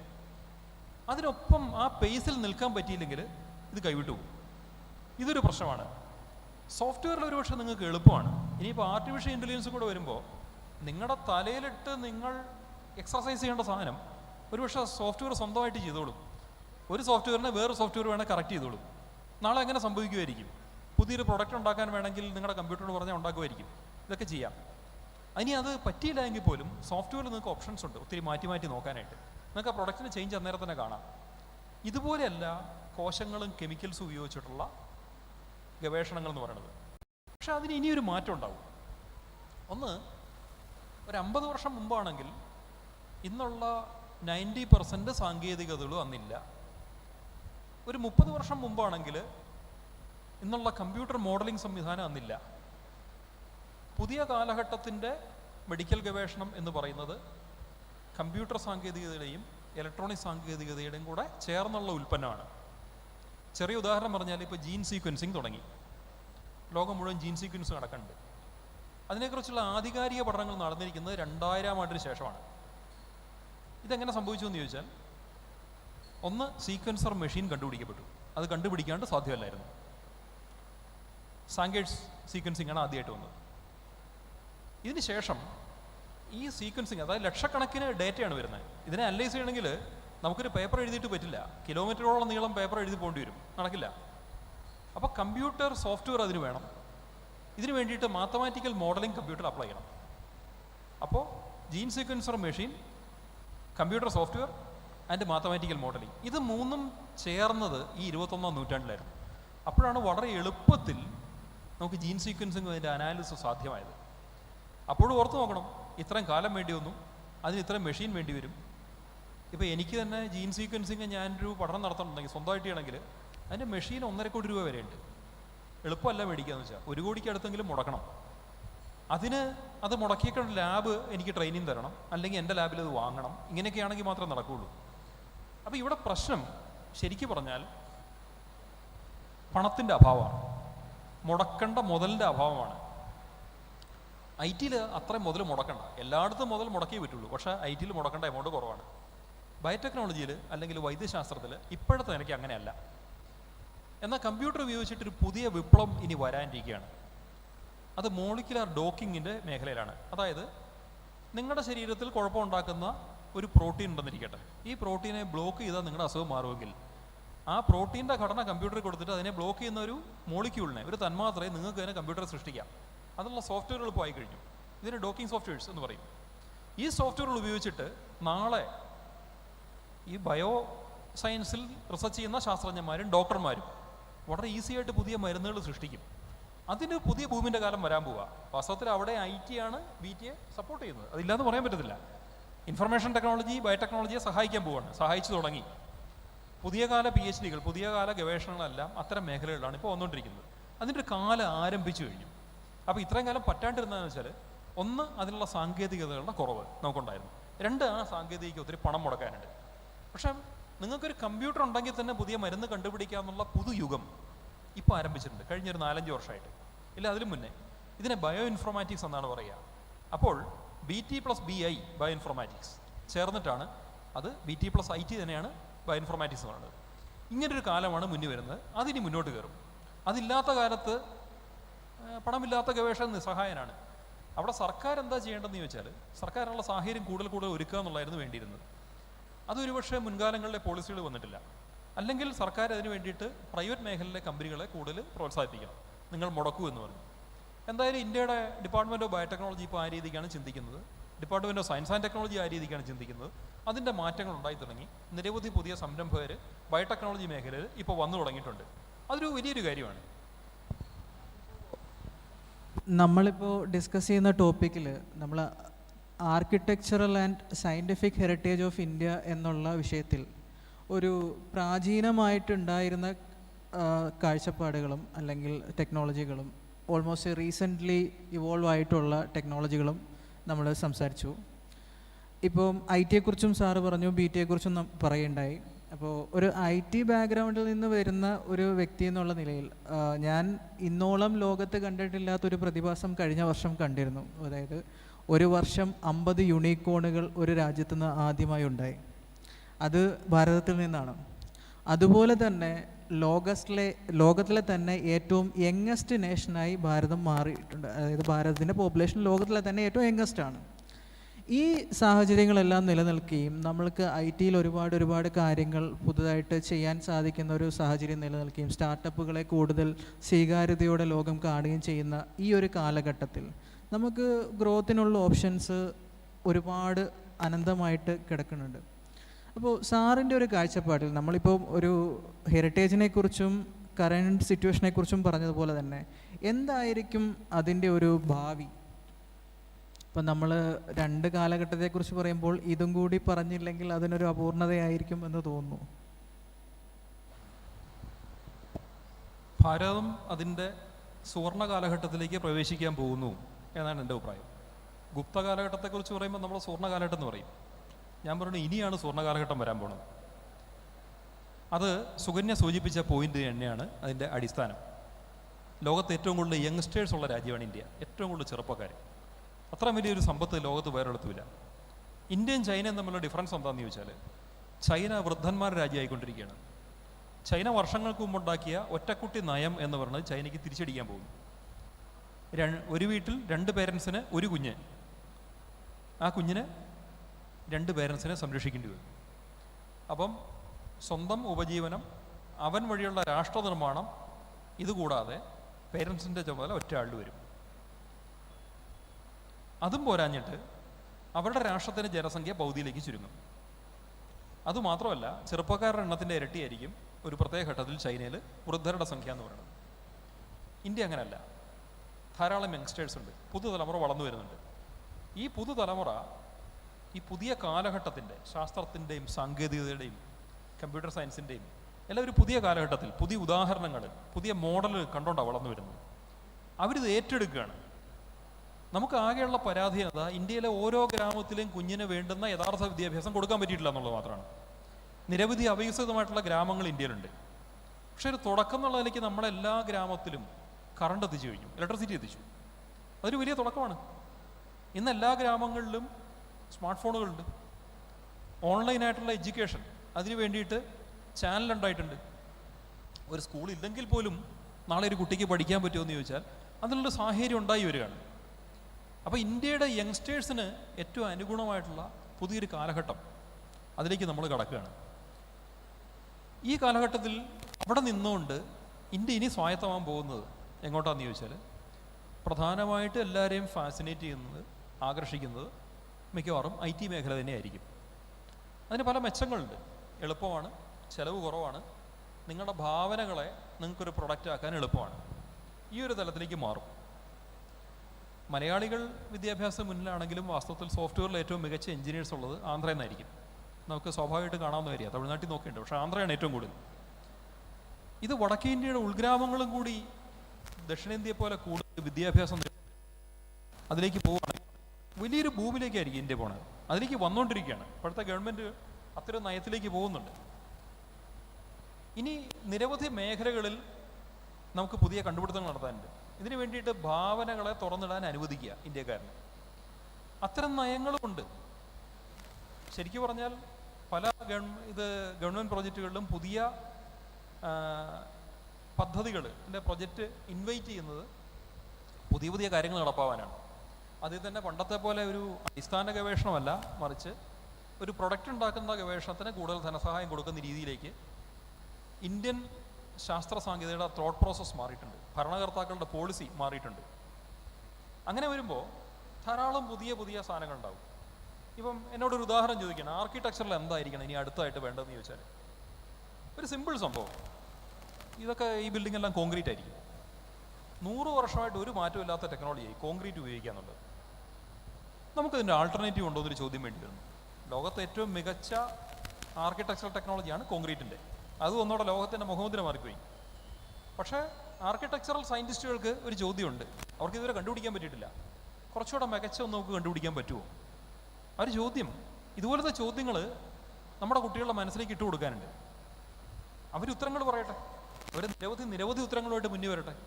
മികച്ച പല ഉത്തരം ഉണ്ടാവും. ഒരു പ്രോഡക്റ്റില്ല, പല പ്രോഡക്റ്റും കിട്ടുമായിരിക്കും.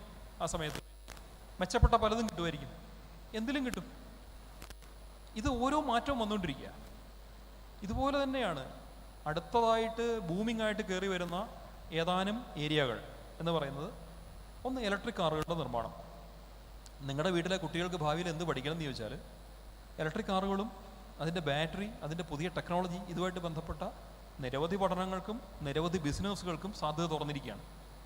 ഇന്നലെ വരെ നമ്മൾ ചിന്തിക്കാത്ത ഒന്ന്. പെട്രോളിയം യുഗം അവസാനിക്കാൻ പോകുന്നു. ചെറിയ ചില മേഖലകളിൽ അത് ആവശ്യം വരുള്ളൂ. വലിയ മേഖല ഇൻവെസ്റ്റ്മെൻറ്റ് വേണ്ടി വരുന്നത് ഇനി ഇലക്ട്രിക്കലായിരിക്കും. അതുപോലെ ഡേറ്റാ സയൻസ്. ഡേറ്റാ സയൻസിനെ കുറിച്ച് ഇന്നും നമ്മുടെ മലയാളികൾ പോലും പിടികിട്ടിയിട്ടില്ല. അനന്ത സാധ്യതകൾ അവിടെയുണ്ട്. ഓരോ ഡേറ്റാ സയൻറ്റിസ്റ്റും ഇപ്പോൾ പോലും ലക്ഷങ്ങളാണ് ശമ്പളം, പ്രതിമാസ ശമ്പളം. ആ രീതിയിലാണ് മുന്നോട്ട് പോകുന്നത്. ഇതുപോലെ മറ്റൊന്ന് ആർട്ടിഫിഷ്യൽ ഇൻ്റലിജൻസ് ആണ്. ആർട്ടിഫിഷ്യൽ ഇൻ്റലിജൻസും ഡേറ്റയും തമ്മിൽ അങ്ങേയറ്റത്തെ ബന്ധമുണ്ട്. ലോകത്തെ ആദ്യത്തെ ആർട്ടിഫിഷ്യൽ ഇൻ്റലിജൻസ് യൂണിവേഴ്സിറ്റി ഗൾഫിൽ ആരംഭിച്ചു കഴിഞ്ഞു. UAE അബുദാബിയാണ് ആരംഭിച്ചത്. അതായത് പെട്രോ ഡോളറിൻ്റെ കാലം കഴിയുന്നുവെന്ന് മനസ്സിലാക്കിയിട്ട് ഗൾഫ് രാജ്യങ്ങൾ പുതിയ വിദ്യാഭ്യാസ നയത്തിലേക്ക് പ്രവേശിച്ചതിൻ്റെ സൂചനയാണത്. ഒരു കാലം മാറി അവരത് ഐഡൻറ്റിഫൈ ചെയ്തു. അതുകൊണ്ട് അവർ ആദ്യം ചെയ്തത്, ഒരുപക്ഷെ നമ്മൾ ആർട്ടിഫിഷ്യൽ ഇൻ്റലിജൻസ് യൂണിവേഴ്സിറ്റി ചിന്തിക്കുന്നതിന് മുമ്പേ, അമേരിക്ക ചിന്തിക്കുന്നതിന് മുമ്പേ അവരെ ഉണ്ടാക്കി. മറ്റെല്ലാ ലോക യൂണിവേഴ്സിറ്റികളിലും ആർട്ടിഫിഷ്യൽ ഇൻ്റലിജൻസ് അവരുടെ ഒരു പൊതു കരിക്കുലത്തിൻ്റെ ഭാഗം മാത്രമാണ്. പക്ഷേ സ്പെസിഫിക്കലി ഒരു യൂണിവേഴ്സിറ്റി തന്നെ അവർ സ്ഥാപിച്ചു കഴിഞ്ഞു. അവിടെയും ഒരു ചോദ്യം ചോദിച്ചോട്ടെ. ഇപ്പോൾ നമ്മൾ പറഞ്ഞല്ലോ, അവർ പെട്രോളിയം യുഗത്തിൻ്റെ അവസാനം മനസ്സിലാക്കിക്കൊണ്ട് AI കടക്കുന്നു. അതിന് ഇടയിൽ ഒരു അറ്റംപ്റ്റ് അവർ ടൂറിസത്തിലും നടത്തിയിട്ടില്ലേ? ടൂറിസം. അപ്പോൾ അവരിത് വളരെ മുമ്പേ മനസ്സിലാക്കിയിട്ട് അവർ കൃത്യമായിട്ടുള്ള ഒരു ദിശാബോധത്തിൽ മുന്നോട്ട് പോകുന്നു എന്നൊരു അഭിപ്രായമുണ്ടോ? ഇല്ല, ഗൾഫ് രാജ്യങ്ങൾ പ്രത്യേകിച്ച് UAE കൃത്യമായ ദിശാബോധത്തോടു കൂടിയാണ് മുന്നോട്ട് പോകുന്നത്. അതിലൊന്ന്, UAE കഴിഞ്ഞ 20 വർഷമായിട്ട് നിരവധി സ്പെഷ്യൽ ഇക്കണോമിക് സോൺ സ്ഥാപിക്കപ്പെട്ടിരുന്നു. ഒത്തിരി ഇന്ത്യക്കാർ, എൻ്റെ സുഹൃത്തുക്കളടക്കം അവിടെ വർക്ക് ചെയ്യുന്നവരുണ്ട്. ഇന്ത്യയിൽ നിന്നുള്ള പ്രൊഡക്റ്റ് പലപ്പോഴും പാകിസ്ഥാനിൽ പോവില്ല. പക്ഷേ ദുബായിലെ സ്പെഷ്യൽ ഇക്കണോമിക് സോണിൽ പോയിട്ട് അവിടുത്തെ ഒരു കമ്പനിയുടെ മുദ്ര അടിച്ച് പാകിസ്ഥാനിൽ പോകും. ഇന്ത്യൻ പ്രൊഡക്റ്റ് പാകിസ്ഥാനിൽ ചെല്ലും. ഇത് നമ്മൾ അറിയുന്നില്ല എന്ന് മാത്രമേ ഉള്ളൂ. ഇത് ദുബൈക്ക് വളരെ ലാഭകരമായിട്ടൊരു ബിസിനസ്സാണ്. അവർ ചെയ്യുന്നുണ്ട്. അങ്ങനെ അവരതിൽ തുടങ്ങി. ആദ്യം കച്ചവടം, അതിനുശേഷം ദുബൈയുടെ നിരവധി പൗരന്മാർ, ഇവർ പലരും പഠിച്ചതൊക്കെ അമേരിക്കയിലും ഇംഗ്ലണ്ടിലെയും പേരുകേട്ട യൂണിവേഴ്സിറ്റികളിലാണ്. ഇപ്പോൾ അവർ ചെയ്യുന്നത്, സർക്കാർ ഉദ്യോഗസ്ഥന്മാർക്ക് ഇത്തരം യൂണിവേഴ്സിറ്റികൾ ട്രെയിനിങ് കൊടുത്തിട്ട് ഈ സാങ്കേതികത എങ്ങനെ സർക്കാർ സർവീസുകളിൽ ഉപയോഗിക്കാം, പ്രത്യേകിച്ച് ഡാറ്റാ സയൻസും ആർട്ടിഫിഷ്യൽ ഇൻ്റലിജൻസും. അവർ ഗ്യാപ്പ് ഫില്ല് ചെയ്യാൻ പാകത്തിന് മുന്നോട്ട് പോകുന്നുണ്ട്. പൊതുജനങ്ങൾക്ക്, സർക്കാർ ഉദ്യോഗസ്ഥർക്ക്, ഓരോരുത്തർക്കായിട്ട്. എന്നിട്ട് മാക്സിമം ഇൻഫർമേഷൻ കളക്ട് ചെയ്യുന്നു. ഓക്കെ. ഇപ്പോൾ നമ്മൾ ഈ പറഞ്ഞ പോലെ നമ്മുടെ ടോപ്പിക്കിലേക്ക് തിരികെ വരികയാണെങ്കിൽ, ആർക്കിയോളജിക്കൽ ആൻഡ് ഒരു ആർക്കിടെക്ചറൽ ആൻഡ് സയൻറ്റിഫിക് ഹെറിറ്റേജിനെ കുറിച്ച് പറയുമ്പോൾ അത് ആ ടോപ്പിക്കിൽ നിന്നുകൊണ്ട് ഇപ്പോൾ സാറ് ഇത് പറഞ്ഞിരുന്നു, ഇപ്പം നമ്മൾ ഓൾട്ടർനേറ്റീവ്സിന് വേണ്ടിയിട്ട് നമ്മൾ ഒരുപാട് ശ്രമങ്ങൾ നടത്താത്തത് കൊണ്ടാണ് ഓൾട്ടർനേറ്റീവ്സ് ഇവിടെ ഉണ്ടാവാത്തത്, അല്ലെങ്കിൽ ഓൾട്ടർനേറ്റീവ്സിനൊരു ഒരു സാഹചര്യം ഒരുക്കി കഴിഞ്ഞാൽ ഓൾട്ടർനേറ്റീവ്സ് ഉണ്ടാവും. ആ ഒരു കാര്യത്തിൽ നമുക്ക് നമ്മുടെ ഈ സെഷൻ വൈൻഡ് അപ്പ് ചെയ്യുന്ന പോലെ നമുക്ക് അതിൻ്റെ ഒരു ഫ്യൂച്ചറിനെ കുറിച്ച് എന്താണ് താങ്കൾക്ക് തോന്നുന്നത്? അതായത് ഇപ്പോൾ ആർക്കിയോളജിക്കൽ ആൻഡ് സയൻറ്റിഫിക് ഹെറിറ്റേജ് എന്നുള്ളതാണ്. ഇപ്പോൾ നമ്മൾ ഹെറിറ്റേജിനെ കുറിച്ചാണല്ലോ പറഞ്ഞത്. ഈ ഒരു പർട്ടിക്കുലർ വിഷയത്തിൽ അതിൻ്റെ ഒരു ഫ്യൂച്ചറിനെ കുറിച്ച് പറഞ്ഞു. നമ്മളിപ്പം കുറച്ചുകൂടി ടെക്നോളജിക്കിലേക്ക് പോയില്ലേ, നമുക്ക് തിരിച്ച് നമ്മളുടെ ടോപ്പിക്കിലേക്ക് വന്നു കഴിഞ്ഞാൽ ആർക്കിയോളജിക്കൽ ആൻഡ് സയൻറ്റിഫിക് എന്നുള്ള ഒരു ഫ്യൂച്ചർ എന്തായിരിക്കും സാറിൻ്റെ ഒരു കാഴ്ചപ്പാട്? ഇന്ത്യയുടെ ആർക്കിടെക്ചറൽ ഫ്യൂച്ചർ എന്ന് പറയുന്നത് കാലങ്ങളോളമുള്ള ഒരു അനുസ്യൂതിയായിട്ട് 10,000 വർഷം മുമ്പ് മെഹർഗഡിൽ തുടങ്ങിയത് ഈ കഴിഞ്ഞ നൂറ്റാണ്ട് വരെയും ഇന്ത്യ നിലനിർത്തിയിട്ടുണ്ട്. അതിൻ്റെ പുറകെ യൂറോപ്പിൽ നിന്നുള്ള ഡിസൈൻസും ടെക്നോളജിയും വന്നു. കോൺക്രീറ്റ് പോലുള്ളതൊക്കെ അങ്ങനെയാണ്. നമ്മൾ ഇനി ഒരുപക്ഷെ ആ മാറ്റത്തിൽ കൂടിയായിരിക്കും പോകുന്നത്. എന്നാൽ അതേസമയം പ്രാചീനമായിട്ടുള്ള പല ടെക്നോളജികളിലും ധാരാളം ഗവേഷണങ്ങൾ ബാക്കിയുണ്ട്. എന്ന് പറഞ്ഞാൽ പണ്ടത്തെ സിമെൻറ്റിൻ ടെക്നോളജീസ് ഏതൊക്കെയാണ്, അതിനെക്കുറിച്ച് വ്യക്തമായ പഠനങ്ങൾ നമ്മൾ നടത്തിയിട്ടില്ല. ചെറിയൊരു എക്സാമ്പിൾ, തിരുവനന്തപുരത്ത് ശ്രീപത്മനാഭസ്വാമി ക്ഷേത്രത്തിലെ മുഖ്യവിഗ്രഹം ഉണ്ടാക്കിയിരിക്കുന്ന കടുശർക്കര യോഗം, ഈ കടുശർക്കര യോഗത്തിൻ്റെ കെമിസ്ട്രി എന്താണ്? കടുശർക്കര യോഗം ഉണ്ടാക്കാൻ അറിയാവുന്ന ആൾക്കാർ ഇന്നുമുണ്ട്. അഷ്ടബന്ധം ഉറപ്പിക്കുന്നത്, വളരെ വർഷങ്ങളോളം ശില ഉറച്ചിരിക്കുന്നത് കാണാം. ശിലാപീഠത്തിൽ പഞ്ചലോഹം അല്ലെങ്കിൽ ശിലയായിട്ടുള്ള ബിംബം ഉറച്ചിരിക്കുന്നത് അഷ്ടബന്ധത്തിലാണല്ലോ. ഇതിൻ്റെയൊക്കെ കെമിസ്ട്രി എങ്ങനെയാണ്? വാസ്തവം പറഞ്ഞാൽ ഇത്തരം കാര്യങ്ങളെക്കുറിച്ച് കൂടുതൽ പഠനം നടത്തിയാൽ അതിൻ്റെ സാങ്കേതികതയെക്കുറിച്ച് കൂടുതൽ അറിയുന്ന മാത്രമല്ല, ചിലപ്പോൾ പുതിയ പ്രൊഡക്റ്റ് ഉണ്ടാക്കാനും പറ്റിയെന്ന് വരും. പ്രാചീനമായിട്ടുള്ള ഏത് സാങ്കേതികതയിലും ഇന്നത്തെ രീതിക്കുള്ള പഠനങ്ങൾ നടത്താനുള്ള സാധ്യത ബാക്കിയുണ്ട്. അത് നടത്തണമെന്ന് മാത്രമേ ഉള്ളൂ. ഇപ്പോൾ ആയുർവേദത്തിൽ ഇത് നടക്കുന്നുണ്ട്, സിദ്ധവൈദ്യത്തിലും. അതിൻ്റെ ഒരു പ്രധാന തുടക്കക്കാരൻ ഡോക്ടർ MS വല്യത്താനാണ്. തിരുവനന്തപുരത്ത് ശ്രീത്ര മെഡിക്കൽ സെൻ്ററിൻ്റെ ഡയറക്ടറായിരുന്ന സാക്ഷാൽ MS വല്യത്താൻ. അദ്ദേഹമാണ് ഇന്ത്യയിൽ ആദ്യമായിട്ട് ആർട്ടിഫിഷ്യൽ ഹാർട്ട് വാൽവ് ഉണ്ടാക്കിയത്. ഇദ്ദേഹം പിന്നീട് അദ്ദേഹത്തെ ആകർഷിച്ചത് ആയുർവേദമായിരുന്നു. അദ്ദേഹം ആയുർവേദ ഗ്രന്ഥങ്ങൾ പഠിക്കുകയും അതിനകത്ത് തന്നെ 3 പുസ്തകങ്ങൾ എഴുതുകയും ചെയ്തു. അഷ്ടാംഗ ഹൃദയത്തിന് അദ്ദേഹം വ്യാഖ്യാനം എഴുതി. അദ്ദേഹം ഡിപ്പാർട്ട്മെൻറ്റ് ഓഫ് സയൻസ് ആൻഡ് ടെക്നോളജിയുടെ ഉന്നത സ്ഥാനത്ത് ഇപ്പോഴും ഉണ്ട്. ആയുർബയോളജി എന്ന മേഖലയിലാണ് അദ്ദേഹം കൂടുതൽ ശ്രദ്ധ പതിപ്പിച്ചേക്കുന്നത്. ആയുർബയോളജി മേഖലയിൽ വരുന്ന പ്രൊജക്റ്റുകൾ ഫണ്ട് ചെയ്യുന്നതിൽ, അതിൻ്റെ തീരുമാനം എടുക്കുന്നതിൽ വളരെ പ്രധാനിയായിട്ടൊരു വ്യക്തിയാണ്. അപ്പം ആ മേഖലയിൽ ആയുർവേദത്തിൽ എങ്ങനെയാണ് പുതിയ പ്രൊഡക്റ്റുകൾ ഉണ്ടാക്കാൻ പറ്റുക, ഇല്ല പഴയ പ്രൊഡക്ട്സിനെ എങ്ങനെയാണ് ശാസ്ത്രീയമായിട്ടുള്ള രീതിയിൽ അപഗ്രഥിക്കുക, ഇത്തരം കാര്യങ്ങളാണ് ഈ ആയുർബയോളജി വരുന്നത്.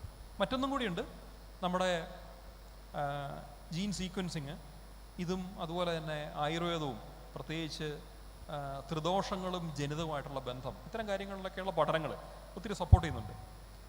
ഇതൊക്കെ പഠിച്ചാൽ അതിൽ നിന്ന് പല കാര്യങ്ങളും കിട്ടിയേക്കും. എന്തൊക്കെയാണെന്ന് ഒറ്റയടിക്ക് നമുക്ക് പറയാൻ പറ്റില്ല, ഓരോന്നിലും പഠിച്ചു ചെല്ലുമ്പോഴേ അറിയാവുള്ളൂ. അപ്പം മുമ്പ് പറഞ്ഞു ജീൻ സീക്വൻസിങ്ങിൻ്റെ പറഞ്ഞപ്പോൾ എനിക്ക് പറയണം തോന്നുന്നൊരു കാര്യമുണ്ട്. ഇന്ത്യയിൽ ഇപ്പോൾ ഗവൺമെൻറ് ഇന്ത്യയിലെ ഓരോ സമുദായങ്ങളുടെയും കമ്മ്യൂണിറ്റീസിൻ്റെ വേർതിരിച്ച് സീക്വൻസിങ് നടത്താൻ പോകുന്നുണ്ട്. അതിൻ്റെ പ്രൊജക്റ്റ് നേരത്തെ സ്റ്റാർട്ടായിരുന്നു. ഇതിൻ്റെ ആവശ്യകത എന്താണെന്ന് ചോദിച്ചാൽ, നിരവധി ജനിതക രോഗങ്ങൾ ഇന്ത്യൻ കമ്മ്യൂണിറ്റീസിലുണ്ട്. 4000-ഓളം ഐഡൻറ്റിഫൈ ചെയ്യപ്പെടാത്ത ജനിതക രോഗങ്ങൾ ഉണ്ടായിരിക്കാം എന്നാണ് പറയുന്നത്. ഐഡൻറ്റിഫൈ ചെയ്യപ്പെട്ട ഒന്നാണ് സിക്കിൾ സെൽ അനീമിയ. ഐഡൻറ്റിഫൈ ചെയ്യപ്പെടാത്തതുകൊണ്ട് ഇതിനെക്കുറിച്ച് പഠനം നടത്തിയ ഡേവിഡ് റീഷ് എഴുതിയൊരു പുസ്തകത്തിൽ ഒരു കാര്യം പറയുന്നുണ്ട്. ചില ഇന്ത്യക്കാർക്ക് ഓപ്പറേഷൻ സമയത്ത് അനസ്തേഷ്യ കൊടുക്കേണ്ടി വന്നാൽ അവർക്ക് പാരാലിസിസ് വരും. ഒരു വലിയ പ്രശ്നമാണ് അത്.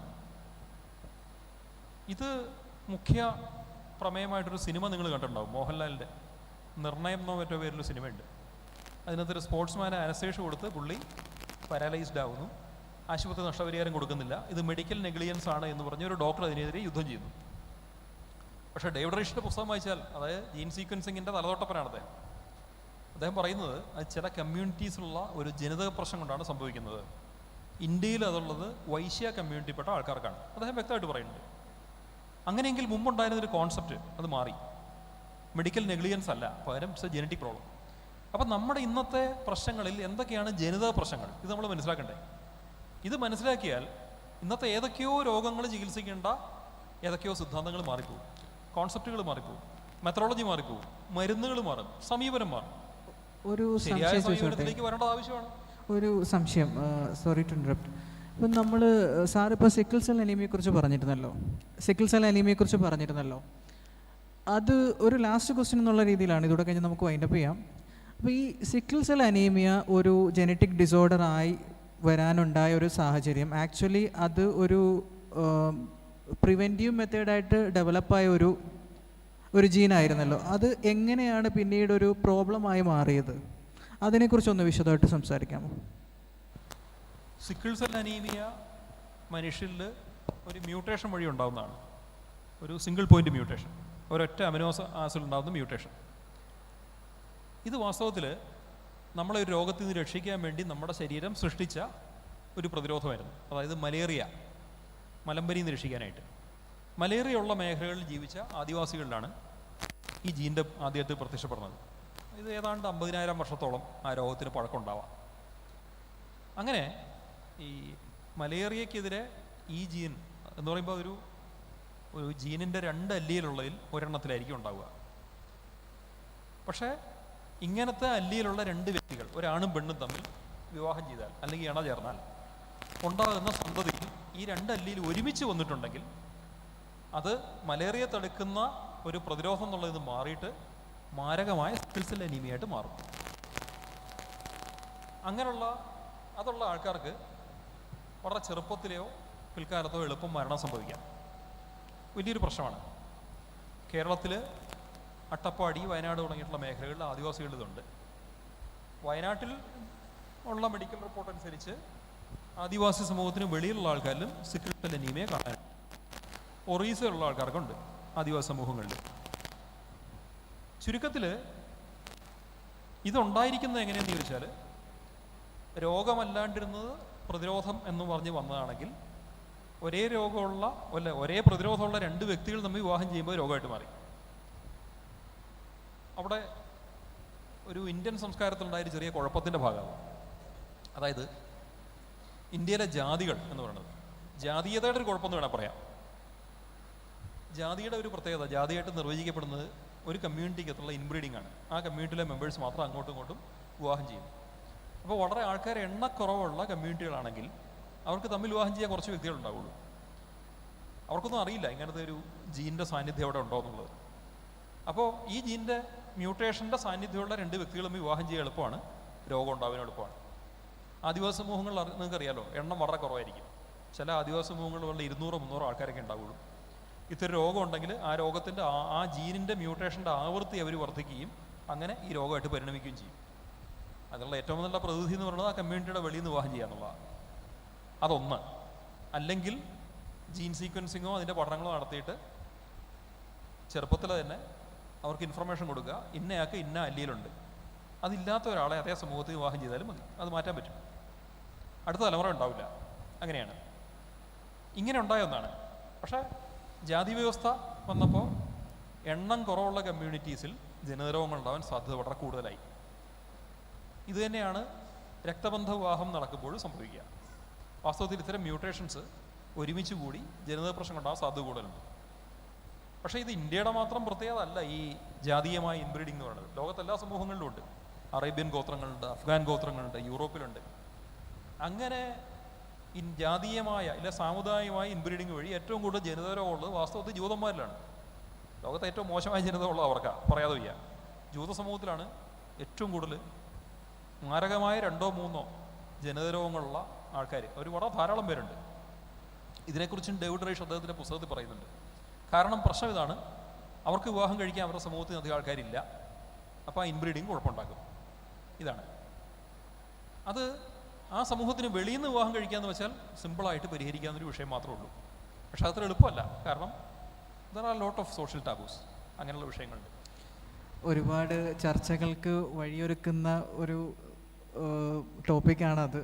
നമുക്ക് എന്തായാലും ഇത്രയും നേരം നമ്മളെ കേട്ടിരുന്ന ഓഡിയൻസിന് എന്തെങ്കിലും ക്വസ്റ്റ്യൻസ് ഉണ്ടെങ്കിൽ സാറിനോട് ചോദിക്കാവുന്നതാണ്. അതോടുകൂടി കഴിഞ്ഞിട്ട് നമുക്ക് ഈ സെഷൻ വൈൻഡപ്പ് ചെയ്യാം. ബിക്കോസ് സമയം അതിക്രമിച്ചിരിക്കുന്നു. ആർക്കെങ്കിലും എന്തെങ്കിലും ക്വസ്റ്റ്യൻസ് ഉണ്ടെങ്കിൽ ചോദിക്കാവുന്നതാണ്.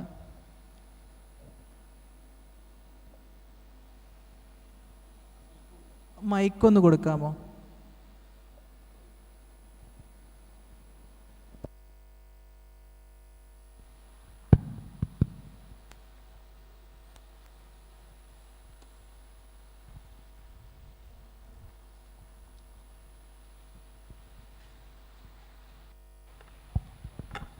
Hello, good afternoon sir. എൻ്റെ പേര് മനോജ് കുമാർ.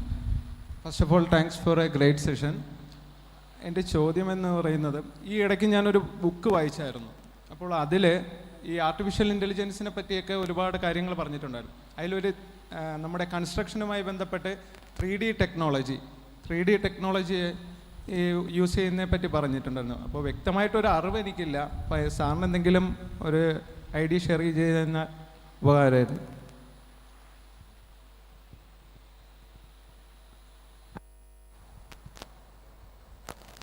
നല്ലൊരു ചോദ്യമാണ്. ആ ചോദ്യത്തിൻ്റെ ഏറ്റവും വലിയ പ്രത്യേകത എന്ന് വെച്ചാൽ എന്നെ കൊണ്ടായ ബുദ്ധിമുട്ടാണ് എന്നാണ്. പക്ഷേ അതിന് നമുക്കൊരു പരിഹാരമുണ്ട്. അക്കാര്യത്തിൽ എന്നേക്കാളും മിടുക്കുള്ള ഒരാൾ ഇവിടെ ഹോസ്റ്റായിട്ടിരിപ്പുണ്ട്. ഞാൻ ഈ ചോദ്യം അങ്ങോട്ട് പാസ് ചെയ്യുന്നു. Thank you sir. ഓക്കെ, സമയപരിമിതി കൊണ്ട് വളരെ ചുരുക്കി ഞാൻ പറയാം. ഇപ്പോൾ AI എന്ന് പറയുമ്പോൾ അത് ഒരു ഇൻഡിപെൻഡൻറ്റ് മേഖലയല്ല. അത് ആക്ച്വലി പല മേഖലകളുടെ ഒരു ബ്ലെൻഡാണ്. മെഷീൻ ലേണിംഗ്, ഡാറ്റാ സയൻസ്, അതുപോലെ തന്നെ ഡാറ്റ ട്രെയിനിങ്, ഇതെല്ലാം ചേർന്ന് വരുന്നൊരു മേഖലയാണ്. ഇതിനൊപ്പം തന്നെ VR, വിർച്വൽ റിയാലിറ്റി, അതുപോലെ AR, ഓഗ്മെൻറ്റഡ് റിയാലിറ്റി, ഇതെല്ലാം കൂടി സംയോജിപ്പിച്ചുകൊണ്ട് ഇപ്പം നമുക്കറിയാം ഗൂഗിൾ ഗ്ലാസ് പോലുള്ള പ്രോജക്റ്റുകൾ മുൻപുണ്ടായിരുന്നു. ഇപ്പോൾ മൈക്രോസോഫ്റ്റിൻ്റെ ഹോളോ ലെൻസും അതുപോലെ തന്നെ ഫേസ്ബുക്ക് മെറ്റയുടെ ഓക്കുലസും ഒക്കെ ഉണ്ട്. ഇത്തരം ഡിവൈസുകൾ നമ്മുടെ മുമ്പിൽ തുറന്നിടുന്ന ഒരു അനന്ത സാധ്യതയുണ്ട്. ഇപ്പോൾ ഫോർ എക്സാമ്പിൾ ആർക്കിടെക്ചറൽ ഫീൽഡിനെ കുറിച്ച് ചോദിച്ചുകൊണ്ട് തന്നെ പറയാം. ഈ മൈക്രോസോഫ്റ്റ് ഹോളോ ലെൻസ് എന്ന് പറയുന്ന പ്രോജക്റ്റിൻ്റെ പരസ്യം തന്നെ അതാണ്.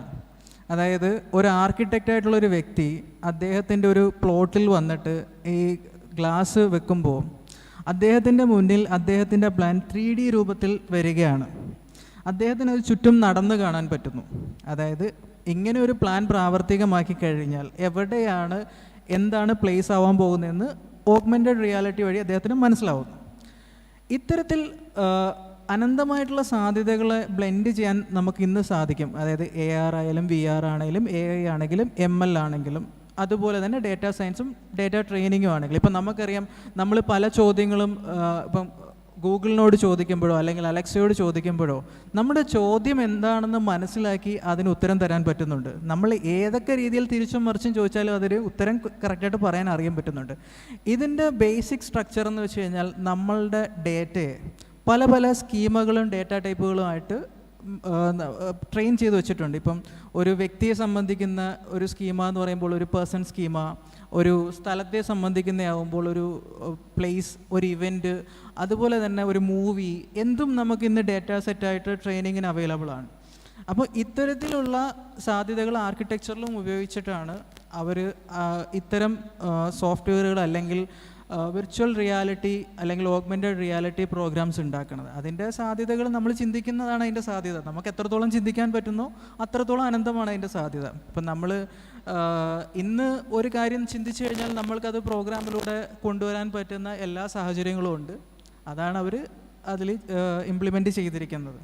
അത് ഗെയിമിങ്ങിലും ഒക്കെ ഇപ്പം യൂസ് ചെയ്യപ്പെടുന്നുണ്ട്. ഇപ്പം സാറ് നേരത്തെ പറഞ്ഞ പോലെ ഒരു സോഫ്റ്റ്വെയർ ഉണ്ടാക്കി കഴിഞ്ഞാൽ ആ സോഫ്റ്റ്വെയർ തന്നെ അടുത്ത സോഫ്റ്റ്വെയർ ഉണ്ടാക്കുന്നു എന്ന് പറയുന്ന പോലെ ഇപ്പം ഡേറ്റ നമ്മൾ ട്രെയിൻ ചെയ്യിക്കുന്ന ഡേറ്റാ സെറ്റുകളുടെ എണ്ണം കൂടുന്നതിനനുസരിച്ച് ഡേറ്റയുടെ ആക്യുറസി, ഔട്ട്പുട്ടിൻ്റെ ആക്യുറസി കൂടും.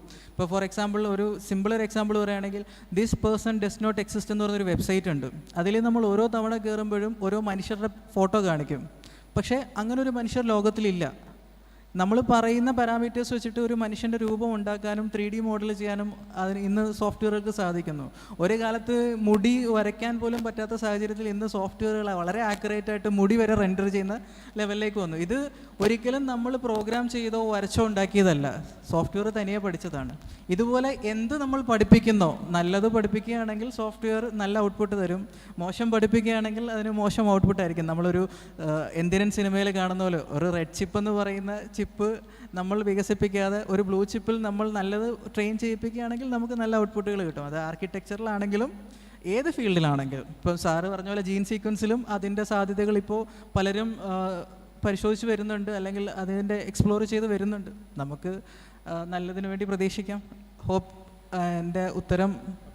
Okay, thank you. മറ്റെന്തെങ്കിലും ചോദ്യങ്ങൾ? എയെ പറ്റി കുറച്ച് ലളിതമായിട്ടൊരു കാര്യം പറയുമ്പോൾ കാര്യം മനസ്സിലാവും. അതായത് ആർട്ടിഫിഷ്യൽ ഇൻ്റലിജൻസ് മെഡിക്കൽ മേഖലയെ നന്നായിട്ട് അപ്ലൈ ചെയ്താൽ പണി പോണ മുഴുവൻ ഡോക്ടർമാർക്കായിരിക്കും. കാരണം രോഗിയുടെ ഡീറ്റെയിൽസ് കൊടുത്തു കഴിഞ്ഞാൽ ചികിത്സ എങ്ങനെ വേണമെന്നും മരുന്ന് നിശ്ചയിക്കാനും മാത്രമല്ല, വേണമെങ്കിൽ റോബോട്ടിക് സർജറിയും ചെയ്ത് കിട്ടും. അത്രയ്ക്കധികം ആപ്ലിക്കേഷൻ. ഇതാണ് വരാൻ പോണ ഒരു വലിയ മാറ്റം എന്ന് പറഞ്ഞാൽ ആ രീതിക്കുള്ളതായിരിക്കും. മനസ്സിലായി? അപ്പോൾ ഡോക്ടേഴ്സ് സോഫ്റ്റ്വെയർ പഠിക്കുക എന്നുള്ളൊരു ഭാഗത്ത് വരും, അവരതിൻ്റെ ആപ്ലിക്കേഷൻ നടത്തുന്നുള്ള മറ്റൊന്ന് വരും. സോഫ്റ്റ്വെയറായിട്ടുള്ള ഡോക്ടർമാരുടെ ഒരു കാലമായിരിക്കാം നാളെ വരുന്നത്, അല്ലെങ്കിൽ പണിയില്ലാത്ത ഡോക്ടേഴ്സിൻ്റെ ആയിരിക്കും. ആക്ച്വലി അത് ഒരു കമ്പനി ഇന്ത്യയിൽ പ്രാവർത്തികമാക്കിയിരുന്നു, പ്രാക്ടോ എന്ന് പറയുന്നൊരു കമ്പനി, അതായത് ഓൺലൈൻ കൺസൾട്ടേഷൻ. പക്ഷേ അത് എത്തിക്കലല്ല എന്ന് പറഞ്ഞിട്ട് പിന്നീട് പിൻവലിക്കേണ്ടി വരുന്നൊരവസ്ഥയാണ് ഉണ്ടായത്. പക്ഷേ ആ ഒരു ലെവലിലേക്കൊക്കെ നമ്മൾ അഡ്വാൻസ് ചെയ്തു എന്നുള്ളത് തന്നെ ഒരു സ്ഥലത്ത് വളരെ സന്തോഷം തരുന്നതും അറ്റ് ദ സെയിം ടൈം അപ്പുറത്ത് വളരെ ഭീതിപ്പെടുത്തുന്നതുമാണ്. അപ്പം ആ ഒരു ഏരിയയിലേക്ക് ഞാൻ കൂടുതൽ കടക്കുന്നില്ല, സമയപരിമിതിയുണ്ട്. മറ്റെന്തെങ്കിലും ചോദ്യങ്ങളുണ്ടോ?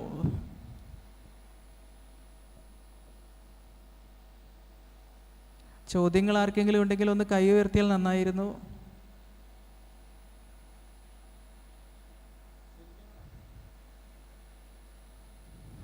ബാക്കിലെ മാഡം കൈ കാണിച്ച് ചോദിക്കാനാണോ? അല്ല അല്ല. ഓക്കെ, മറ്റ് ചോദ്യങ്ങളൊന്നും ഇല്ലെങ്കിൽ നമുക്ക് വൈൻഡപ്പ് ചെയ്യാമായിരുന്നു. ചോദ്യങ്ങൾ ചോദിക്കാനാവാത്തതും ബോറായിരുന്നോ? അത്രയ്ക്ക് മോശമായിരുന്നു സെഷൻ എന്നൊരു സംശയം. അതോ കൂടുതൽ നന്നായി പോയോ? അതെ, ബാക്കിൽ ഒരു മൈക്കൊന്ന് പാസ് ചെയ്യാമോ?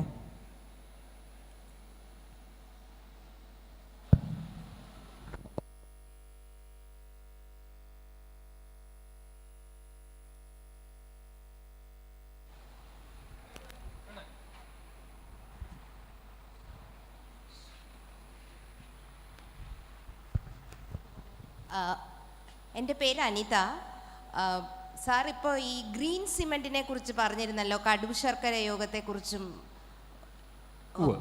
അപ്പോൾ ആസ് എൻ ആർക്കിടെക്ട് സാർ ഇങ്ങനത്തെ ഓൾട്ടർനേറ്റീവ്സ് എന്തെങ്കിലും ട്രൈ ചെയ്തിട്ടുണ്ടോ? ഞാനിത് ഈ കടുശർക്കര യോഗത്തെക്കുറിച്ച് കുറേ പഠിച്ചിട്ടുണ്ട്, ഡോക്ടർ ശശിഭൂഷൺ സാറുമായിട്ടും സംസാരിച്ചിട്ടുണ്ട്.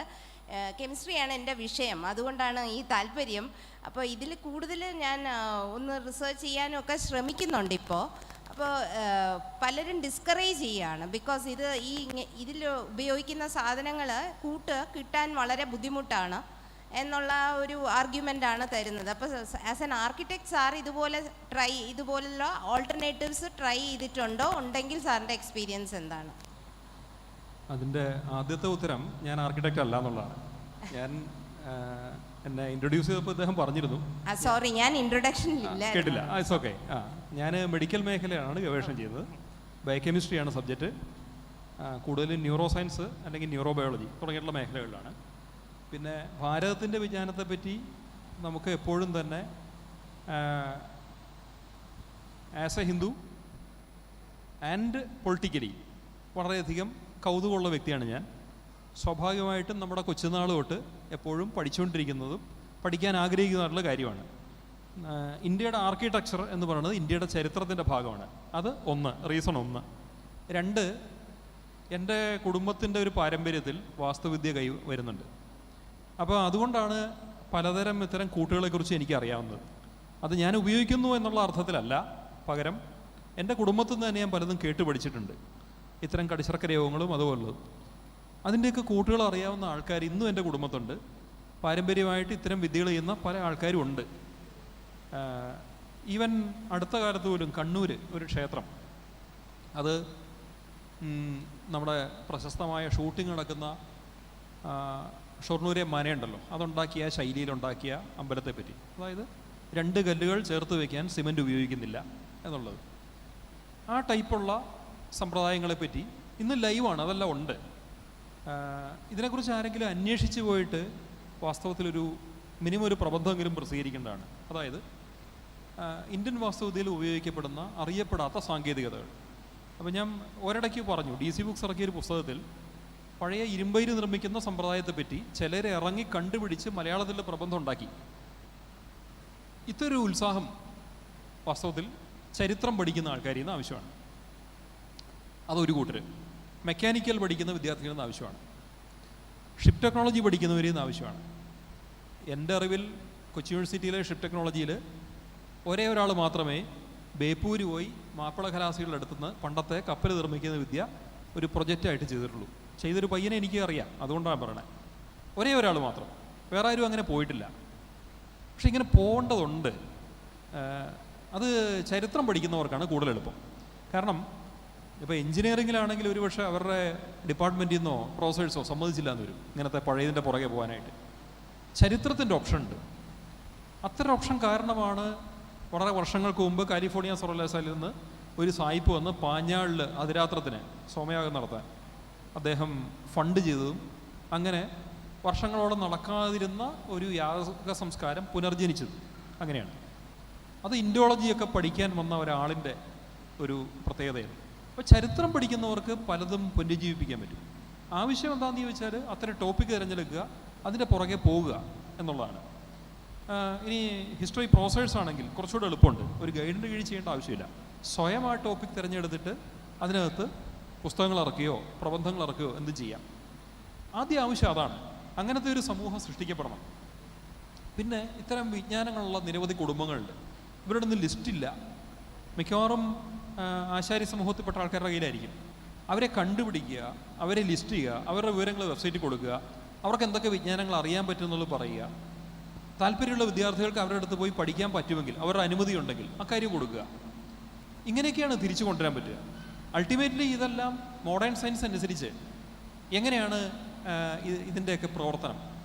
നമ്മളൊരു കടുശർക്കരയൊക്കെ ഉണ്ടാക്കുമ്പോൾ അതിലെ തന്മാത്രകൾ എങ്ങനെ പ്രവർത്തിക്കുന്നു അല്ലേ, അതിൻ്റെ കെമിസ്ട്രി എന്താണ്, ഇത്തരം കാര്യങ്ങളൊക്കെ കണക്ട് ചെയ്യണം.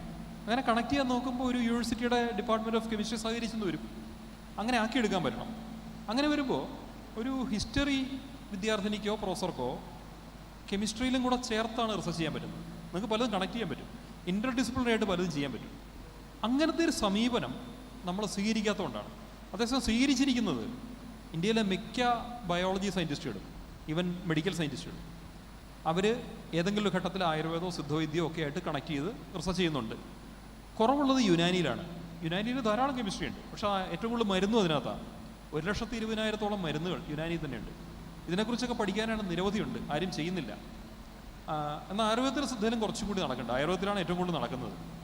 അങ്ങനെ സമീപനം ആയുർവേദത്തിലാകാമെങ്കിൽ എന്തിന് മറ്റുള്ളതിലേക്ക് പോകാതെ ലിമിറ്റ് ചെയ്തിരിക്കുന്നു? ഈ ചോദ്യം ചോദിക്കാനുള്ളത്. പക്ഷെ അതിന് വേണ്ടി വരുന്നത് ഒരുപക്ഷെ നിങ്ങളെപ്പോലുള്ള ആൾക്കാരാണ്, ഹിസ്റ്ററിയിൽ നിന്ന് വരുന്നവർ.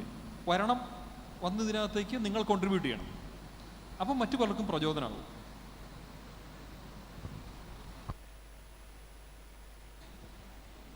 ഓക്കെ, ഇനി ക്വസ്റ്റ്യൻസ് എന്തെങ്കിലും ഉണ്ടോ? ഓക്കെ, മൈക്കൊന്ന് പാസ് ചെയ്യാമോ?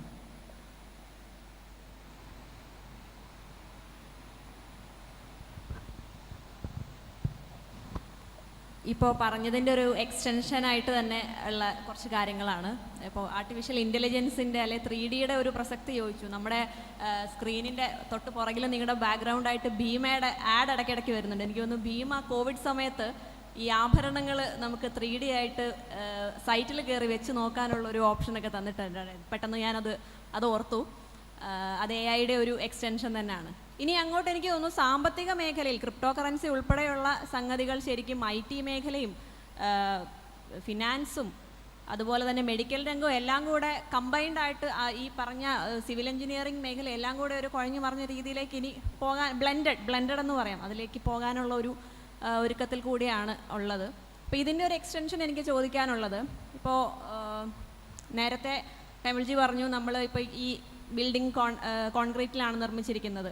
അപ്പം നാളെ ഒരു ഘട്ടത്തിൽ അതിന് മാറ്റങ്ങൾ വന്നേക്കാം എന്ന് പറഞ്ഞു.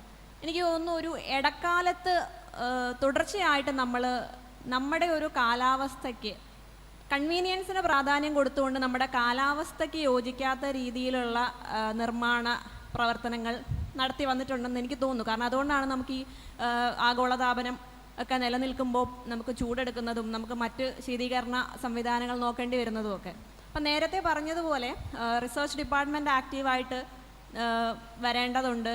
നമുക്ക് ശരിക്കും നമ്മുടെ എഡ്യൂക്കേഷണൽ സിസ്റ്റത്തെ തന്നെ എഫക്റ്റീവായിട്ട് അതിന് ഉപയോഗിക്കാമെന്ന് പറഞ്ഞു. അപ്പോൾ എൻ്റെ ഒരു സംശയം ഇതാണ്, നിലവിൽ ഇപ്പം ഞങ്ങളും ഒരു വീട് വെക്കാൻ പ്ലാൻ ചെയ്യുന്ന ആൾക്കാരാണ്. അപ്പം നമുക്കും ആഗ്രഹങ്ങളുണ്ട്, നമുക്ക് ഒരു എക്കോ ഫ്രണ്ട്ലി രീതിയിൽ വീട് വെക്കണം എന്നൊക്കെ ഉണ്ട്. പക്ഷേ നമുക്ക് ആൾട്ടർനേറ്റീവ്സ് ഇല്ല. അപ്പോൾ അതിൻ്റെ കാരണം റിസോഴ്സുകൾ അവൈലബിൾ അല്ലാത്തതാണോ എന്നതാണ് ഒരു ചോദ്യം. കാരണം നമുക്ക് ബാംബു മിഷൻ പോലെയുള്ള എന്താ പറയുക സെറ്റപ്പുകളുണ്ട്, പക്ഷേ അത് എത്രത്തോളം എഫക്റ്റീവാണ് എന്നുള്ളതൊരു ചോദ്യമാണ്. നമുക്ക് എന്തുകൊണ്ട് ഒരു എക്കോ ഫ്രണ്ട്ലി വീട് കിട്ടണമെങ്കിൽ നമ്മളൊരു ഹ്യൂജ് ഇൻവെസ്റ്റ്മെൻറ്റ് ശരിക്കും ആ ഒരു നിർമ്മാണ മേഖലയിലേക്ക് അല്ലെങ്കിൽ നമ്മൾ അതിൻ്റെ ഒരു ആർക്കിടെക്റ്റ് മേഖലയിലേക്ക് ഇറക്കേണ്ടി വരുന്നു. ശരിക്കും അത് കോസ്റ്റ് എഫക്റ്റീവായിട്ടല്ലേ നമുക്ക് കിട്ടേണ്ടത് എന്നുള്ളതൊരു ചോദ്യം. അപ്പോൾ എന്താണ് ഇതിനെക്കുറിച്ച് പറയാനുള്ളത്? ഭവന നിർമ്മാണ മേഖലയിലെ ഏറ്റവും പ്രധാന സംഭവം എന്ന് വെച്ചാൽ ഒരു ആൾട്ടർനേറ്റീവ്, അതിനുള്ളൊരു വിശ്വാസ്യത വേണം. ബേസിക്കലി അതാണ്. ആൾട്ടർനേറ്റീവ് ഓൾറെഡി ഉള്ളത് പാരമ്പര്യ രീതിക്കുള്ള മരം കൊണ്ടുള്ള നിർമ്മിതികൾ എന്നുള്ളത്. കല്ലുകൊണ്ട് ഭിത്തികൾ കെട്ടിപ്പോക്കാം, മേൽക്കൂര മരം കൊണ്ടും, അതിന് മുകളിൽ ഓട് ഇടാം. ഈ രീതിയുണ്ട്, ഇല്ലയെന്നല്ല. ഇപ്പം മരം മാറിയിട്ട് ഇത് ഇരുമ്പിൻ്റെ സ്ട്രക്ചേഴ്സ് ഉപയോഗിച്ചിട്ടും ചെയ്യുന്നുണ്ട്. ഒരർത്ഥത്തിൽ മേൽക്കൂര കോൺക്രീറ്റ് ചെയ്യാണ്ട് ഇങ്ങനൊരു മാറ്റത്തോടുകൂടി ഇപ്പം മുന്നോട്ട് പോകുന്നുണ്ട്. അത് താല്പര്യമുള്ളവർക്ക് അത് നോക്കാം. പക്ഷേ അല്ലാത്തൊരു ആൾട്ടർനേറ്റീവ് എന്ന് പറയുന്നത് ഒരു പൂർണ്ണമായിട്ട് ഡെവലപ്പ് ചെയ്യപ്പെട്ടിട്ടില്ല. ചെയ്തിട്ടുണ്ടെങ്കിൽ പോലും അതിന് വിശ്വാസയുടെ ഒരു വിഷയം വരും. That's not easy. ഇതൊരു വലിയ ഇഷ്യൂ ആണ്. അപ്പോൾ അത് ഒന്നാമത് പരിഹരിക്കപ്പെടേണ്ടി വരുന്നു.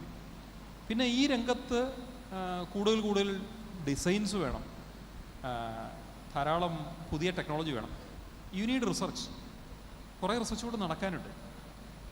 അതിനെക്കുറിച്ചുള്ള ഞാനൊരിക്കൽ ആ മേഖലയിലുള്ളവരുടെ മീറ്റിംഗ് പങ്കെടുത്തുകൊണ്ടാണ് ആ ഒരു ഇഷ്യൂ മനസ്സിലായത്. പിന്നെ ഒരു വീടുണ്ടാക്കുമ്പോൾ പണ്ടത്തെ കോൺസെപ്റ്റിൽ ഒരു വീട് വെറുതെ ഉണ്ടായാൽ മതി. ഇന്നതല്ല, അലർജിയെ തടുക്കുന്നതായിരിക്കണം. അലർജിക്കാവാൻ പാടില്ല. അപ്പോൾ വായു സഞ്ചാരം കൊണ്ടോ പെയിൻറ്റ് കൊണ്ടോ സിമെൻറ്റിൻ്റെ പൊടി കൊണ്ടോ ഇതുകൂടാതെ അതിൻ്റെ ഉള്ളിൽ വളരാവുന്ന ചെറു പ്രാണികൾ കൊണ്ടോ ഡസ്റ്റ് മൈറ്റ് കൊണ്ടോ എന്തും ആയിക്കോട്ടെ, നിരവധി അലർജികളുള്ള ആൾക്കാരുണ്ട്. നമ്മൾ സെൻസിറ്റീവായിട്ടുള്ള ധാരാളം പേരുണ്ട്. ഈ അലർജീസ് ഉണ്ടാവാൻ പാടില്ല. ഇപ്പം ഏറ്റവും പ്രധാനമായിട്ട് മെഡിക്കൽ സയൻസ് നോക്കുന്നത് എങ്ങനെ അലർജി ഇല്ലാത്ത വീട്. അത് മെഡിക്കൽ സയൻസും ഭവന നിർമ്മാണ വിദ്യയും കൂടെ ചേരുന്ന ഒരു ഭാഗമാണ് ശരിക്കും പറഞ്ഞാൽ. ഇതിനുള്ള വാസ്തവത്തിൽ പോളിസി മേക്കിംഗ് നടക്കണേ ഉള്ളൂ. പോളിസി മേക്കിംഗ് തന്നെ ഇല്ല എന്ന് പറഞ്ഞാൽ മുനിസിപ്പാലിറ്റിയിൽ ആപ്ലിക്കേഷൻ കൊടുക്കുമ്പോൾ അലർജി ഒഴിവാക്കാൻ നേരത്തുള്ള ഭവന നിർമ്മാണം എൻഷുർ ചെയ്യുന്നുണ്ടോ ഒരു ചോദ്യം അവിടെ ഇല്ല. അത് നാളെ വന്നേക്കും, ഇല്ലയെന്ന് പറയാൻ പറ്റില്ല. ഇത്തരം കാര്യങ്ങളിലേക്ക് ഒന്ന് പോളിസി മേക്കേഴ്സിൻ്റെ ശ്രദ്ധ പോകണം. 2 ഡോക്ടേഴ്സ് അതിനെക്കുറിച്ച് കൂടുതൽ സംസാരിക്കണം. 3 എഞ്ചിനീയേഴ്സ് അതിനെക്കുറിച്ച് കൂടുതൽ ചിന്തിക്കണം. 4 റിസർച്ചേഴ്സ് അതിനകത്ത് കൂടുതൽ പഠനം നടത്തണം. നിലവിൽ കുറവാണ്, ബാല്യദശയിലാണ്. ഇതാണിപ്പോൾ പറയാനുള്ളത്. ഓക്കെ, നമുക്ക് ഒരുപാട് സമയം. സാറ് നേരത്തെ സംസാരിച്ച സമയത്ത് ഒരു പുള്ളിയുടെ പേര് പറഞ്ഞിട്ടുണ്ടായിരുന്നു, വലിയ ഉയർന്ന ശമ്പളം വാങ്ങുന്നത്. അപ്പോൾ അതിൻ്റെ കൂടെ ഒരുപാട് പേരുകളും വന്നു. പക്ഷേ ഞാൻ ചോദിക്കുന്നത് എന്താണെന്ന് വെച്ചാൽ, നമ്മുടെ രാജ്യത്തിൻ്റെ ഇത്തരം ടെക്നോളജിപരമായ കാര്യങ്ങളിലൊക്കെയുള്ള വലിയൊരു പുരോഗതിക്ക് നമ്മുടെ രാജ്യത്ത് തന്നെയുള്ള കഴിവുള്ള ആളുകൾ പലരും പുറത്തു പോയിട്ടാണ് വർക്ക് ചെയ്യുന്നത്. ഒരിക്കൽ അബ്ദുൽ കലാം സാർ തന്നെ പറഞ്ഞിട്ടുണ്ട്, നമ്മുടെ രാജ്യത്തിന് ജനസംഖ്യാനുപാതികമായിട്ട് യുവാക്കളുടെ അടുത്ത് ഈ പേറ്റൻറ്റുകൾക്കുള്ള അപേക്ഷകളൊന്നും വരുന്നില്ല എന്ന്. അപ്പം അത്തരം കാര്യങ്ങൾ എന്തുകൊണ്ടാണ് അത് നമ്മുടെ രാജ്യത്തെ ടെക്നോളജിപരമായ ഒരു മുന്നേറ്റത്തിനെ ചെറിയ രീതിയിലെങ്കിലും ബാധിക്കുന്നതായിട്ടും കാണുന്നുണ്ട്. ആ ഒരു സിറ്റുവേഷനെ പറ്റി ഒന്ന്. അതിന് ഒരു ദീർഘചരിത്രമുണ്ട്. എന്ന് പറഞ്ഞാൽ ഒരു ഇന്ത്യക്കാരൻ്റെ ശാസ്ത്രത്തിലുള്ള എന്നുവെച്ചാൽ യഥാർത്ഥ ഇന്ത്യൻ വംശജൻ്റെ നോബൽ പ്രൈസ് പറയുന്നത് സി വി രാമൻ്റെയാണ്. മൗലിക ഗവേഷണമാണ്, അടിസ്ഥാനപരമായിട്ടുള്ള ഗവേഷണം. പിൽക്കാലത്ത് അദ്ദേഹം ചെയ്തു അങ്ങനെയായിരുന്നു, സുബ്രഹ്മണ്യൻ ചന്ദ്രശേഖരൊക്കെ. അപ്പം ഫിസിക്സ് ആവട്ടെ, കെമിസ്ട്രി ആവട്ടെ, ബയോളജി ആവട്ടെ, മൗലികമായ രംഗത്ത് അടിസ്ഥാന ഗവേഷണത്തിലാണ് ഇന്ത്യ കൂടുതൽ ശ്രദ്ധിച്ചത്. ഇന്ത്യൻ സയൻറ്റിസ്റ്റുകളും കൂടുതൽ ശ്രദ്ധിച്ചതും പ്ലസ് ഗവൺമെൻറ്റിൻ്റെ ഫണ്ടിങ്ങൾ പോയതും ഈ മേഖലയായിരുന്നു. ഇതിൽ നിന്നൊരു മാറ്റം ആപ്ലിക്കേഷൻ ലെവലിലേക്ക് മിനിമം വന്നുള്ളൂ. അതിൻ്റെ കുറവ് ഇൻഡസ്ട്രിയലൈസേഷൻ്റെ കുറവായിരുന്നു. വ്യവസായവൽക്കരണം ഇന്ത്യയിൽ വേണ്ട രീതിയിൽ വരാത്തതാണ്. ഏറ്റവും കൂടുതൽ ഗവേഷണം ഫലപ്രദമായിട്ട് നടന്നിരിക്കുന്നത്, അതായത് മനുഷ്യന് ഉപകാരമുള്ള സാധനം ഉണ്ടായിരിക്കുന്നത് ഏറ്റവും വലിയ ദോഷത്തിൽ നിന്നാണ്. എന്ന് പറഞ്ഞാൽ യുദ്ധാവശ്യങ്ങൾക്കുള്ള ഗവേഷണങ്ങളിൽ നിന്നാണ് ഏറ്റവും കൂടുതൽ, അതായത് ഡിഫൻസ് റിസർച്ചിൽ നിന്നാണ് ഉപകാരമുള്ള എല്ലാം ഉണ്ടായിരിക്കുന്നത്. നമ്മളിപ്പോൾ ഉപയോഗിക്കുന്ന ഇൻ്റർനെറ്റ് ഉൾപ്പെടെ. ഇൻ്റർനെറ്റിൻ്റെ ആദ്യ അൽഗോരിതങ്ങൾ എഴുതപ്പെട്ട ഒരു യൂണിവേഴ്സിറ്റിയിൽ ഞാൻ വർക്ക് ചെയ്തതാണ്. UW Madison, university of Wisconsin Madison. 2 Nobel prize അവർക്ക് കിട്ടിയിട്ടുള്ളൂ ആ യൂണിവേഴ്സിറ്റിക്ക്. അതിലൊന്ന് ഇന്ത്യക്കാരനായിട്ടുള്ള ഖൊറാനയായിരുന്നു. അദ്ദേഹം വർക്ക് ചെയ്തതിൻ്റെ തൊട്ടടുത്ത ബിൽഡിങ്ങിലാണ് ഞാൻ വർക്ക് ചെയ്തിട്ടുള്ളത്. അപ്പോൾ അത്തരം യൂണിവേഴ്സിറ്റികളൊക്കെ അന്നത്തെ കാലത്ത് ആദ്യത്തെ ഒരു അൽഗോരിതം ഉണ്ടാക്കിയെങ്കിലും അത് പിന്നീട് ഉപയോഗിക്കപ്പെട്ട ഡിഫൻസ് രംഗത്താണ്. പല പ്രോഡക്റ്റും അങ്ങനെ ഉണ്ടായിരിക്കുന്നത്. അപ്പം ഡിഫൻസിൽ എന്തുകൊണ്ട് സംഭവിച്ചു? യുദ്ധം ചെയ്യാൻ എത്ര ആകാംക്ഷ ഉണ്ടാണോ? ഒരിക്കലുമല്ല. ഏറ്റവും കൂടുതൽ ഗവേഷണത്തിന് ഫണ്ടിങ് ഒഴുകുന്നത് ഡിഫൻസിലാണ്. ഇതൊരു മെയിൻ ഇഷ്യൂ ആണ്. അപ്പോൾ ഗവേഷണത്തിന് ഒരു പ്രത്യേക റീസണോടുകൂടി ഫണ്ടിങ് ഒരു മേഖലയിലേക്ക് ചെന്നാൽ അവിടെ കുറേ സംഭവങ്ങൾ ഉണ്ടാകും. ഇന്ത്യൻ ഡിഫൻസിലും ധാരാളം പേര് ഒത്തിരി പേറ്റൻറ്റുകൾ അപ്ലൈ ചെയ്തിട്ടുണ്ട്. എനിക്കറിയാവുന്ന ഒരു വ്യക്തി, ഡോക്ടർ വിജയരാഘവൻ തന്നെ 110ഓളം പേറ്റൻറ്റുകൾക്ക് ഉടമയാണ്. ഞാനാകെ വെറും 5 പേറ്റൻറ്റ് അപ്ലൈ ചെയ്തിട്ടുള്ളൂ. പക്ഷെ അദ്ദേഹത്തിന് അത്രയും പേറ്റൻറ്റ്. ഡിഫൻസിൽ നിന്ന് ഒരാളുടെ പ്രത്യേകതയാണ്. അവർക്കൊത്തിരി ചെയ്യാൻ പറ്റുന്നുണ്ട്. അപ്പോൾ കാര്യക്ഷമമായിട്ടുള്ള ടാർഗറ്റഡ് ഫണ്ടിങ് ഒരു മേഖല വേണം, 1. 2, എല്ലാം ഭാവനകളുടെ സൃഷ്ടിയാണ്.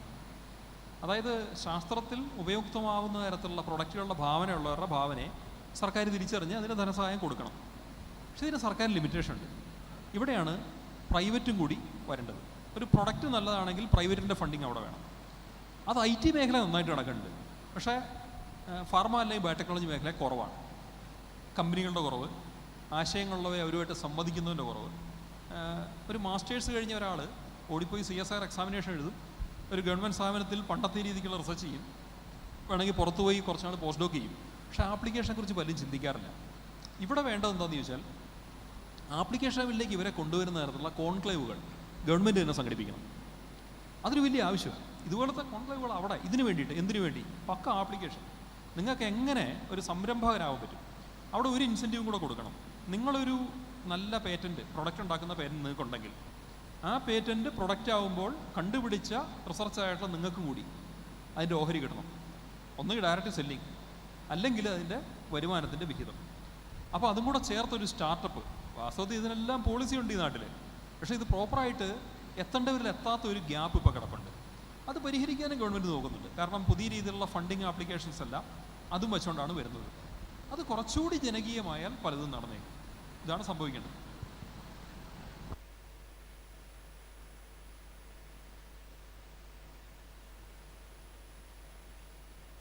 ഓക്കെ, നമ്മൾ സമയപരിമിതി കൊണ്ട് കൂടുതൽ ചോദ്യങ്ങൾ എടുക്കാൻ നിർവാഹമില്ല.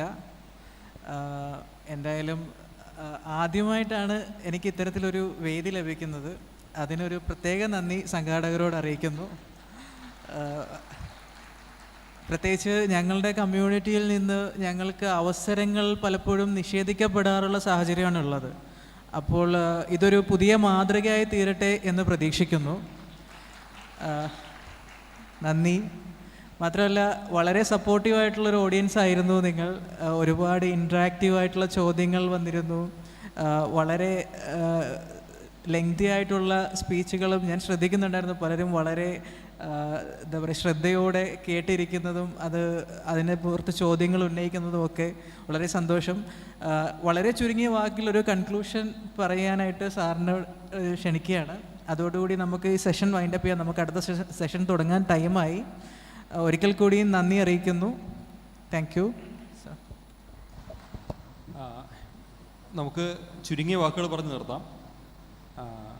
അങ്ങേയറ്റം ഈ ഒരു സെഷനെ സംബന്ധിച്ച് ഞാൻ താങ്ക്ഫുള്ളാണ് എടുക്കാൻ വന്നതിൽ. 2 തരത്തിലാണ്. എന്നെ ഇൻക്ലൂഡ് ചെയ്തത് മാത്രമല്ല, ട്രാൻസ്ജെൻഡർ കമ്മ്യൂണിറ്റിയിൽ നിന്ന് സുകന്യയെ കൊണ്ടുവന്നതും അതിനെ സംഘാടകർ മുൻകൈ എടുത്തതും ഒരു ചെറിയ കാര്യമല്ല. പ്രോബബ്ലി ഹിന്ദു ഓർഗനൈസേഷൻസിൻ്റെ ഒരു വേദിയിൽ, അതും ഇതുപോലത്തെ ഒരു വേദിയിൽ എനിക്ക് തോന്നുന്നത് ആദ്യമായിട്ടാണ്. ആൾ സംസാരിച്ചത് കമ്മ്യൂണിറ്റി സബ്ജക്റ്റ് അല്ല എന്ന് ഓർക്കണം. സോ നമ്മുടെ ആ മുഖ്യധാരയിലേക്ക് ആൾക്കാരെ നമ്മൾ എത്തിച്ചു.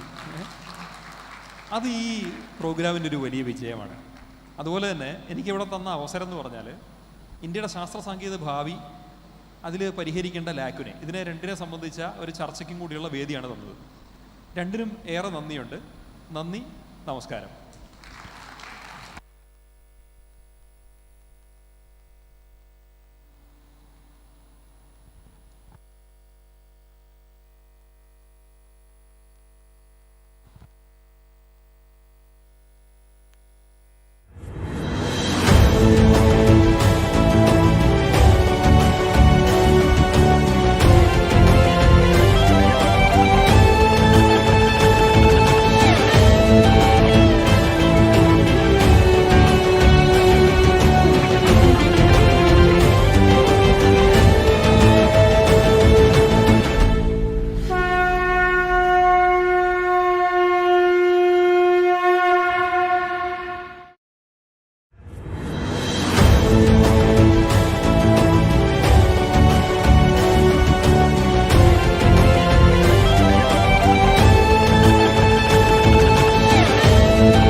Check check check 1 2 check.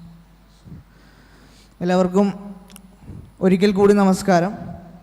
Youth കോൺക്ലേവിൻ്റെ ഭാഗമായി നടക്കുന്ന ഹിന്ദു മഹാസമ്മേളനത്തിൻ്റെ ഭാഗമായി നടക്കുന്ന യൂത്ത് കോൺക്ലേവിൻ്റെ ഇന്നത്തെ അവസാനത്തെ സെഷനിലേക്ക് നമ്മൾ കടക്കുകയാണ്. So for the convenience, I'll be switching to English. So I believe the topic for today is very relevant. We have been discussing different topics from different spheres from the past 2 days. And I believe the topic for today's session is very relevant, and we have a very distinguished guest with us today to discuss the same. So the topic for today's session is Rise of Hindutva Politics as a Global Power, Clues from Early 21st Century. We have the media personality, the author, writer. I don't know how to introduce this person. This person absolutely need no introduction, but I will have to read out some. Ananthapuri ji is a consulting editor and columnist for Swarajya. He has written previously for News Laundry, DNA and the News Minute. Anand ji, a heartily welcome to you, to Trivandrum first of all. So Anand ji, without any delay, I would like to enter directly into the topic. So as an introductory part, we have the youth conclave here as a part of Hindu Mahasammelanam here in Trivandrum. So how do you feel being here on this stage with these audience? How do you feel for an introductory statement? And then we'll switch to the questions. Please check the mic. Okay. First of all, thank you so much, Arjun, and for the organizers for having me this incredible conference. And I think over the ensuing 1 hour we would have a very enriching debate, and I'd like the audience to participate as much as possible. And that this function is happening right in the middle of in Kerala reminds, I am from JNU, so this is like having a Ganesh Chaturthi in the middle of JNU. Feels like home. As I say, there are only 3 places where communists are present, in JNU, in Kerala, and in the media. So for how long, I don't know.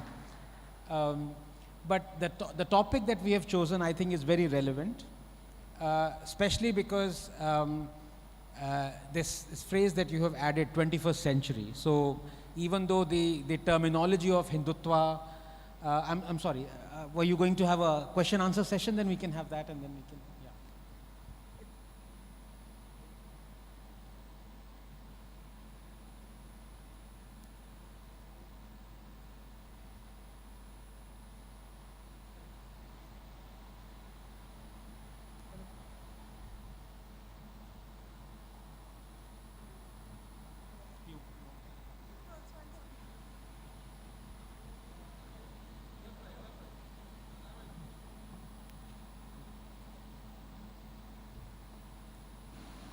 Sorry for the inconvenience.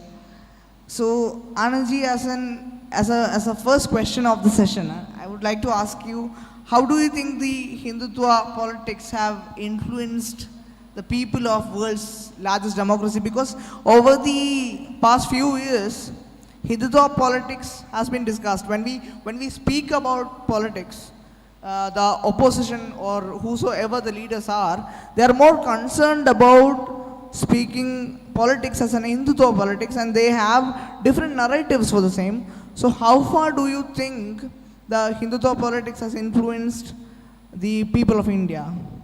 Right, so just to give some background and explain to you how relevant your question is, and it indeed is, let me actually quote from the conclusion of the Supreme Court in its 1995 landmark judgment, where it says Hindutva means the Indian culture and not merely the Hindu religion.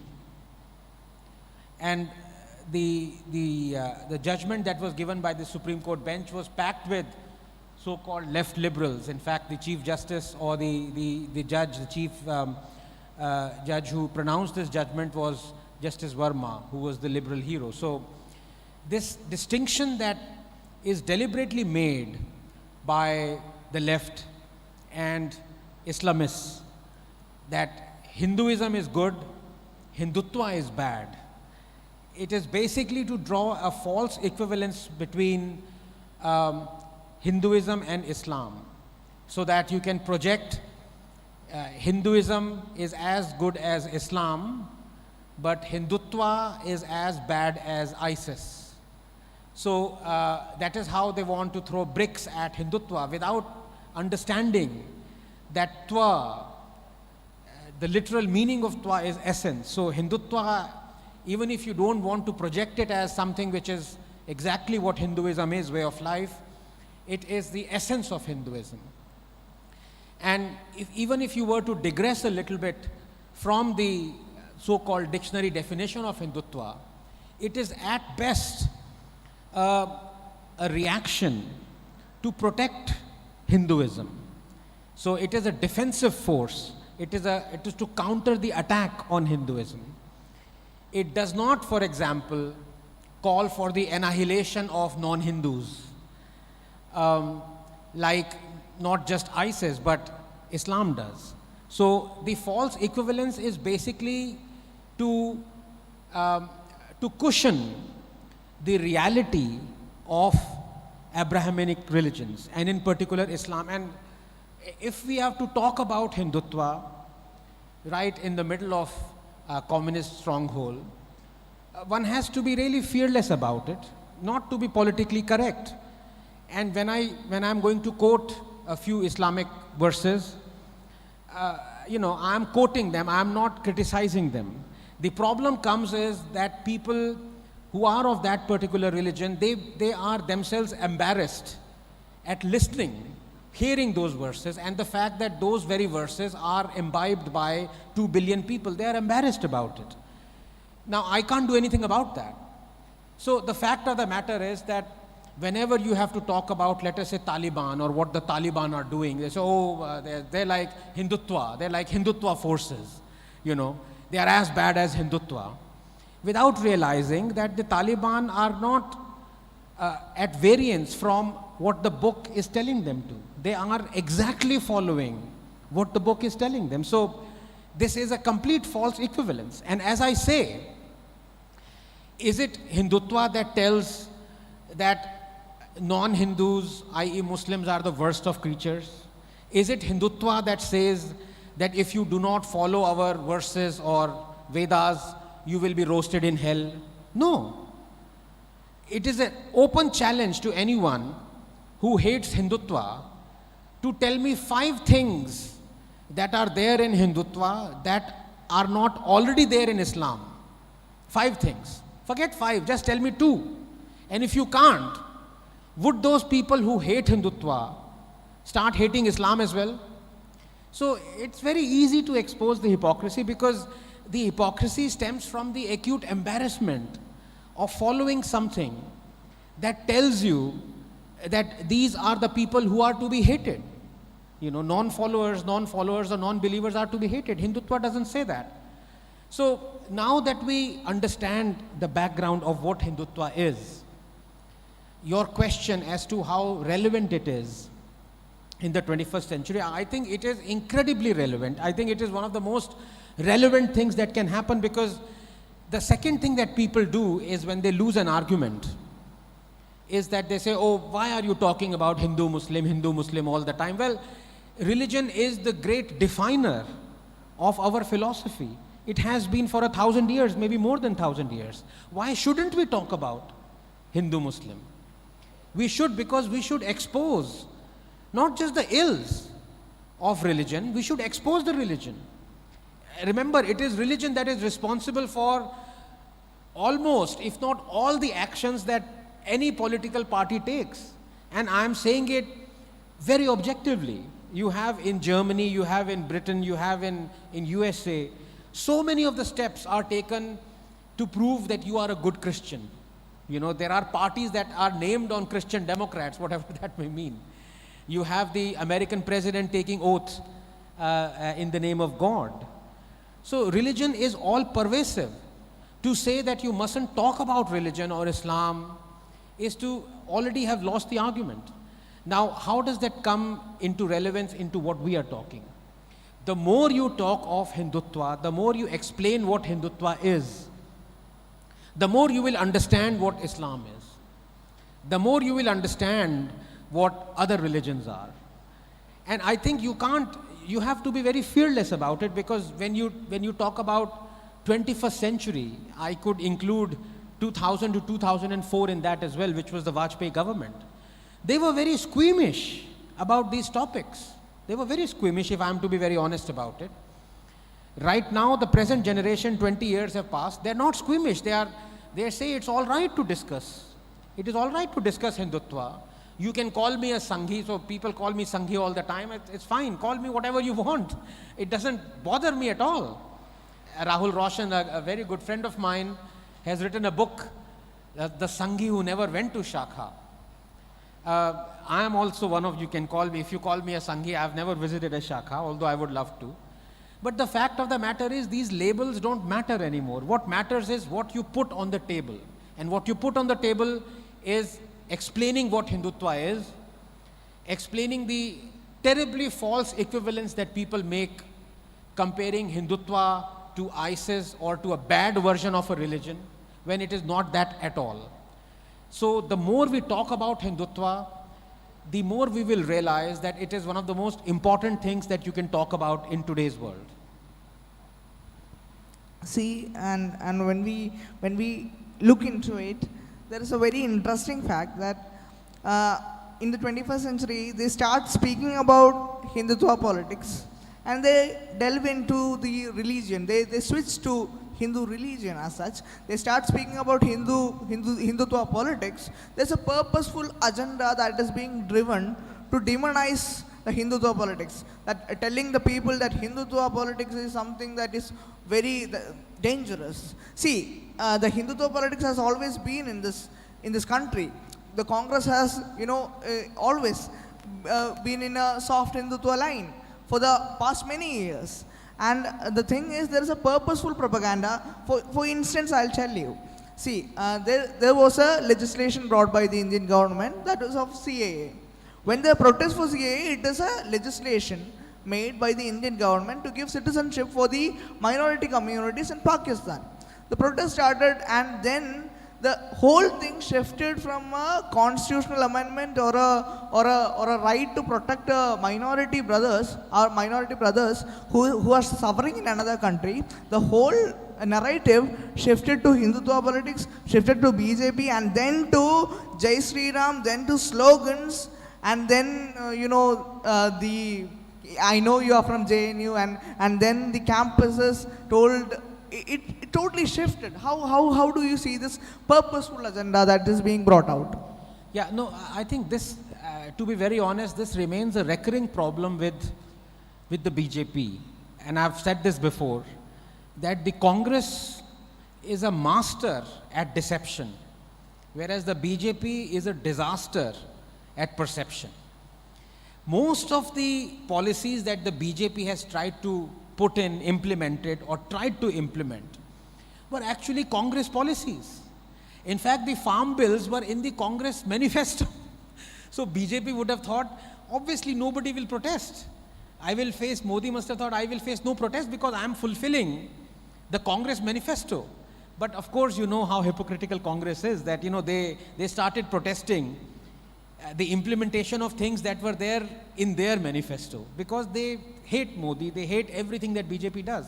But coming back to this, did you know, for example, that the CAA there was a resolution passed by the Congress demanding citizenship for Bangladeshi minorities. Now, who are Bangladeshi minorities? They obviously can't be Muslims, right? They are Hindus, Christians, and Sikhs. So it was the Congress that demanded that they be given citizenship. But when BJP gives it, then there is hue and cry. There is a communist resolution, CPIM resolution, demanding citizenship for Bangladeshi minorities. Demanding it. But when BJP does it, oh, this is a Sangh ideology, this is a Sangh experiment and all that. The fact of the matter is that you have to go beyond exposing the hypocrisy and be resolute in your decision. This is the problem with them, because they are not, they are, if you're on the side of truth, I don't want to sound like a preacher, but if you're on the side of truth, nothing can deter you. Nothing must deter you. If, for example, Mr. Modi had made up his mind and it was fantastic that the farm laws are great for the farmers, he should not have repealed them. He should not have. But that's a separate matter. We don't have time to go into that. But I want to, again, tell you how facetious the arguments are. You see, if you look around the world, most of the media that is dictated by the left, most of these so-called human rights activists, all these activist journalists, they celebrate the bringing down of statues of Confederacy generals, of Cecil Rhodes, of King Leopold, all those hitherto so-called white gods that have committed terrible crimes. For example, the king of Belgium is directly responsible for the murder of so many millions of people from Congo, terrible atrocities. When his statue is brought down illegally, they just bring it down, they cheer. But when Hindus want to go through the courts to have their Ram temple on something that was illegally brought down and a masjid built on top, then you say this is Hindutva politics. How is this Hindutva politics if you are fighting for to correct and to demand historical justice or to correct historical injustice? How is this Hindutva politics? I am an atheist. In fact, since morning, there's a lot of controversy on Twitter because I went to Sri Padmanabha Swami temple, I tweeted and people are saying, oh, atheist has gone there. Arey bhai, atheist hi jaate hain. But, so people are saying, why are you for the Ram temple? And beyond that, why do you want Kashi and Mathura also? Of course I want it. And I'm not saying it as a Hindu. I'm saying it as an Indian. Why should an Indian not fight to correct a historical injustice? So next time a leftist tells that, look, you are playing Hindutva politics by demanding Kashi, by demanding that the mosque be removed and the mandir be made resplendent again in Kashi Vishwanath or in Mathura, which the temple was demolished by.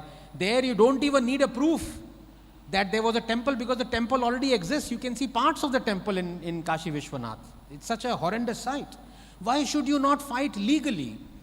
But our country has been, in the play of such devious thoughts that I'm sure you know there is something called the 1991 Places of Worship Act, which this parliament, Indian parliament passed, which is that you cannot change the shape or structure of any place of worship in India as it stood on 15th August 1947. And in the Ayodhya judgment, the Supreme Court has ratified it, has said that Places of Worship Act is good, it should stand. So what that means is that if I as an Indian demand that obnoxious Gyan Vyapi mosque that has been put by destroying the Kashi Vishwanath temple should be removed or displaced, technology exists to, even if you don't want to destroy it, even if the courts legally do not sanction you to destroy it, you can certainly displace it. But I cannot fight for it because the Places of Worship Act would have to be abrogated. The Supreme Court judgment would have to be abrogated. Now I am standing for truth. I am standing for what the left also stands for around the world. Why am I wrong and they right? And I don't understand why has it taken 3 years for this government to just sit silent and not abrogate the Places of Worship Act. You can keep on shouting from the rooftops that we want a temple, we want Kashi Vishwanath temple back, but unless you abrogate Places of Worship Act, you're not going to get it. You have the majority. I don't know. Does the BJP government have the majority? I'm not very sure. I don't know how many seats they have in the parliament. Maybe 100 seats, I don't know. So let us wait when they get majority, 300 seats, maybe then they will be able to act. But what I'm trying to say is that we have to stand resolutely on what you believe in, and if that what you believe in is based on truth and justice, nothing should be able to deter you. And the chronology is really interesting, Anandji. When there was the first UPA government and when the second UPA government came in, at that point of time, if you observe the channel discussions, there was no much references about Hindutva politics. There was no much references because they debate issues on the meritorious basis. If it is about constitution, they debate about constitution. If it is about another scam, they debate about the scam. They do the debate very meritoriously.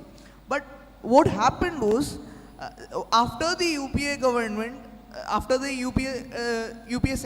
the second UPA government, when the BJP government came into the power, how do you think the media had a role? The media of the country had a role in the same, in bringing up Hindutva politics into the mainstream and demonizing it. How far do you think the media has a role in this? Because every time you open the 9 p.m. debate, you have a person from the left or the Congress or anyone. They will be having a reference, be it whatsoever the debate is, they will be having a reference on Hindutva. Be it whatsoever the topic is, even if it is a topic of Ukraine and the Russia issue, they have a issue with a Prime Minister talking with the concerned people to have a consensus. So there is a reference of Hindutva politics in each and every channel discussions.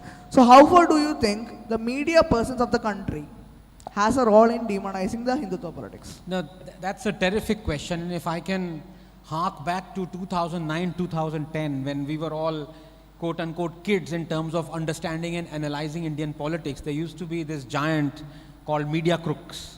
He's still there, I think, but this useless Twitter banned him 3-4 times, so I think that thing is not there anymore. He was the boss. He was a genius at he was the first one, a pioneer who analyzes, and I think, I might be wrong, I can't remember exactly, but he said media is the first defense for all these crooks and politicians. And that is so true. Whatever the politicians wanted to do, and you're talking of the UPA time, the first defense would always be the media. And it's going back 10 years, 8, 9 years, but I don't know if you remember, there used to be this phrase called Sonia Gandhi upset. And every time something happened, Sonia upset with something, Sonia upset with something. So media had Rahul Gandhi is evolving. Everything, media had this kind of a quanta, set phrases that they would use to defend. Now, when you talk of Hindutva politics, and especially the UPA years and the media, the way, I mean, of course, it would be like condensing 10 years into, 2 minutes, but let me try and do that, because essentially 3 or 4 things happened. One was this talk about you are indulging in Hindutva politics if you are talking of the Ram temple. You are indulging in Hindutva politics if you are against secularism. These are essentially the 2 things that the opposition and Congress demonized anyone who wanted these 2 things, and anyone who would be at variance with their thought process. So let me delve into those. I think I've already talked about Ram temple. Why shouldn't one demand, or shouldn't have one demanded Ram temple? Because it was to correct a historical injustice. Now let me delve on this secularism, because they say, oh, you want Hindu Rashtra. Then they try and say, look, this is against secularism. Ours is a secular country. Well, first of all, ours is not a secular country. Ours is a plural country. Secondly, the word secularism was inserted by Indira Gandhi in our constitution during the emergency of all places. Just look at the irony. So it was not there in our original preamble of our constitution. That was the architect of which was Dr. Ambedkar. Thirdly, how on earth can you call yourself a secular country when you control only Hindu temples, when you tax only Hindu temples, when you have government boards only for Hindu temples and not for mosques or gurdwaras or churches? Is that secularism? When you leech billions and billions of dollars only from Hindu temples, how is that secular? And it is the same UPA government that wanted to bring in the communal violence bill. I don't know whether you remember, 10 years ago, thank God it was shelved. But the crux of that communal violence bill was that no matter whatever riot happens, the majority would always be responsible for the riot. So even if the riot were to happen in, let's say, the valley in Kashmir, where 99% people are Muslims, because they are categorized as minority in India, you would find 3 or 4 Hindus, and because they would be majority, they would be responsible for the. So these are the kind of things that this country has gone through. So I'm not surprised that people saw through that, and people want to understand that the facade that is going on in the name of religion has to be stopped. There are everything that the Congress is trying to wishy-wash by saying this is religious is actually religion agnostic. I am not religious, but I demand the Ram temple, I demand Kashi, I demand Mathura. I am not religious. And religion has got nothing to do with it. It is justice and truth. See, and when we look deep into that, Anandji, there is a very interesting fact as well. During the time of UP elections, we see Rahul Gandhi and Priyanka Gandhi nowadays going for visiting the temples and worshipping the gods, goddesses, and Congress profiles always posted down the social media during the UP elections. And the interesting fact is, as we mentioned about the Ram temple, the primary issue the media and the Congress in particular in the beginning stages had was if the Ram temple is being made there, it is a communal move by Sangh Parivar government in the beginning stages. But when the verdict came, things were going on the right track. The problem of the media was no other person from the Congress is being invited, no other person from any other political party is being invited, and the Prime Minister of the country is being invited for the ceremony.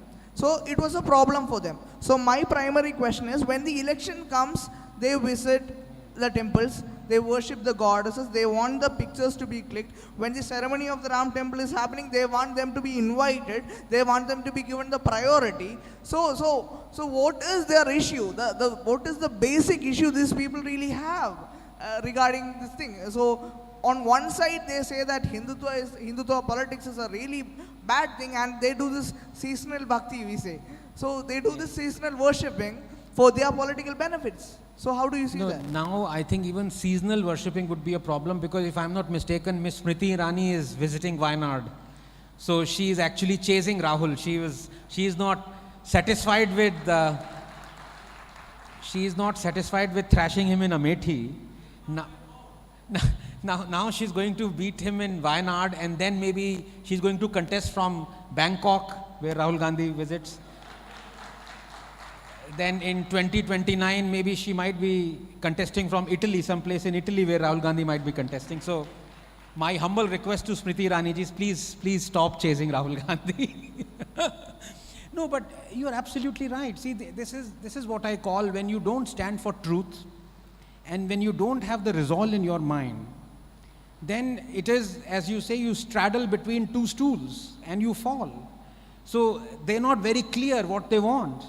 They just think that, you have this ready, quote unquote, Hindu vote bank.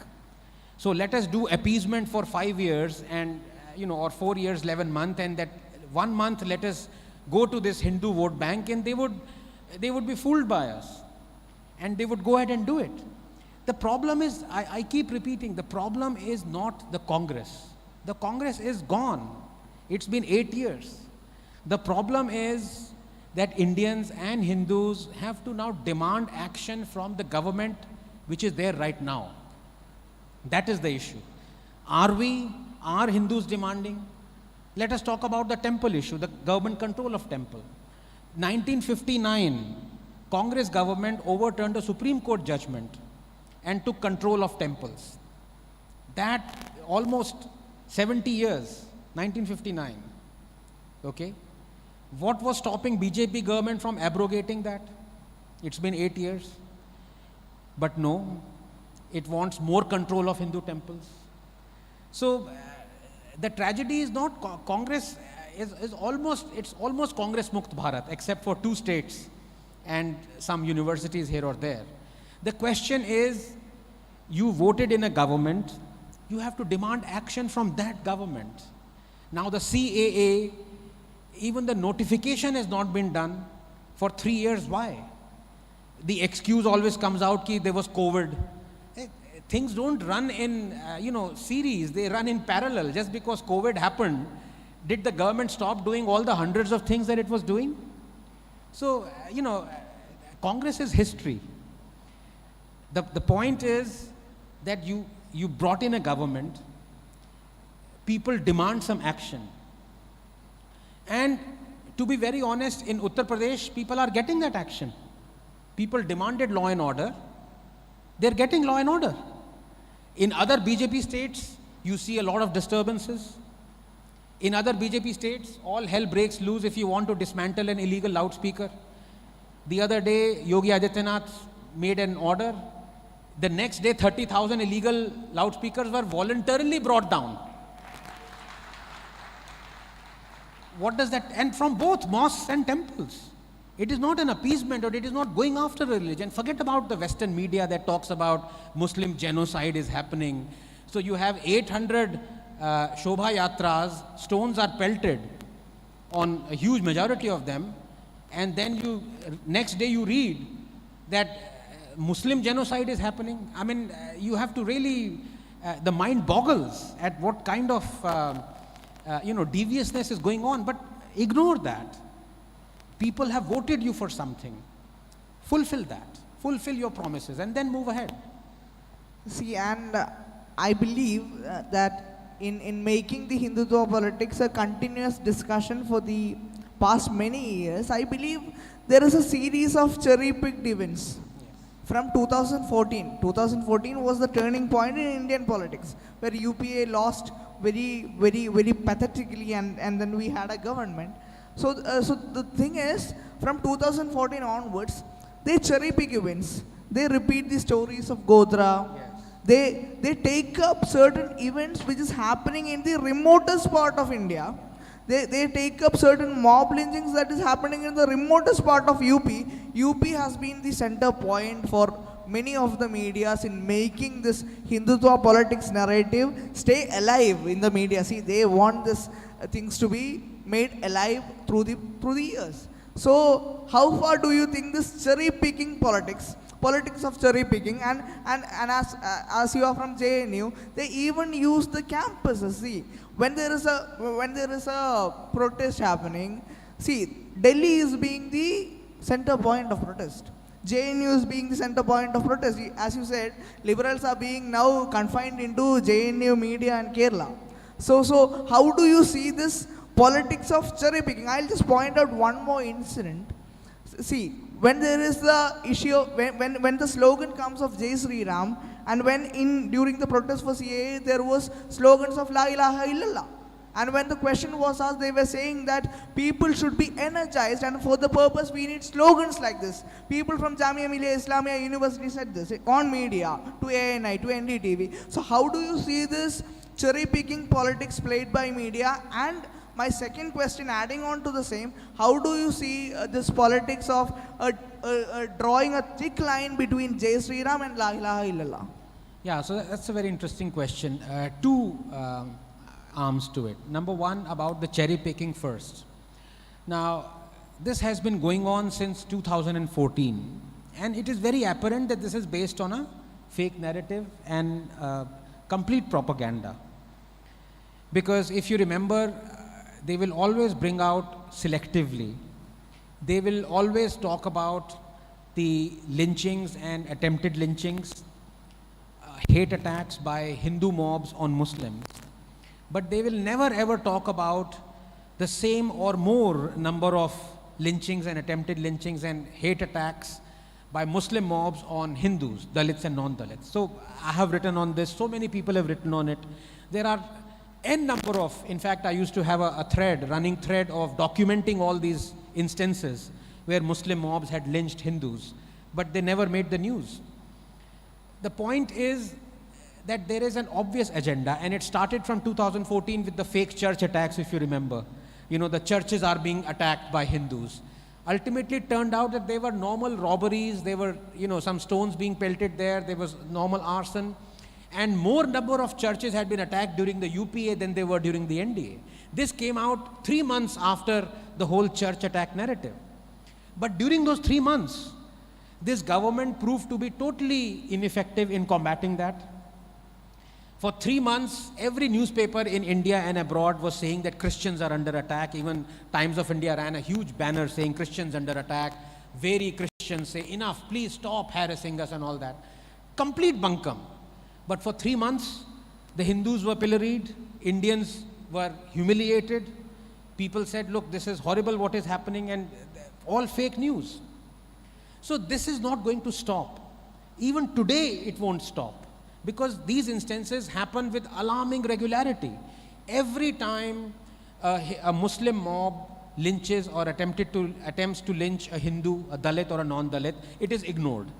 And I've said this before so many times that you remember the name of Akhlaq. You don't remember the name of Bharat Yadav.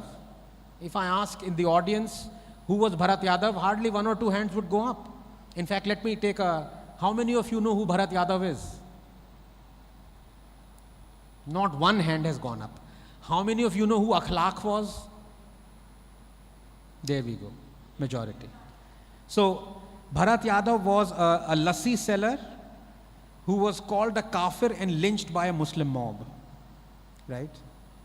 You have instances of this quote unquote love jihad in Kerala. For decades, Hindus were saying this is happening. The phrase love jihad has been given by the Kerala court. But when the Christians started worrying about it, then the media is kind of, oh man, now we can no longer ignore it. Because the Hindus were talking, we can ignore that. But now the Christians are talking, so there has to be some. Why is this selectivity? And this, now coming back to the first question that you asked, this is what I really would want the audience and everyone else, including me, to understand, that most of the things that the opposition accuses BJP of are not Hindutva issues. Ram Temple, for me, is not a Hindutva issue. Kashi Vishwanath is not a Hindutva issue. CAA is not a Hindutva issue. Name one issue which BJP wants to project as a Hindutva issue. BJP is not a Hindutva political party. It's not. So, it helps them politically to keep quiet when somebody accuses them of being a Hindutva. That is a separate matter, that they are playing politics. But the fact of the matter is that these are issues that every Indian should stand up and fight for, demand for. I mean, the fact that they are calling CAA as anti-Muslim just tells the vacuity of their intellectual thought.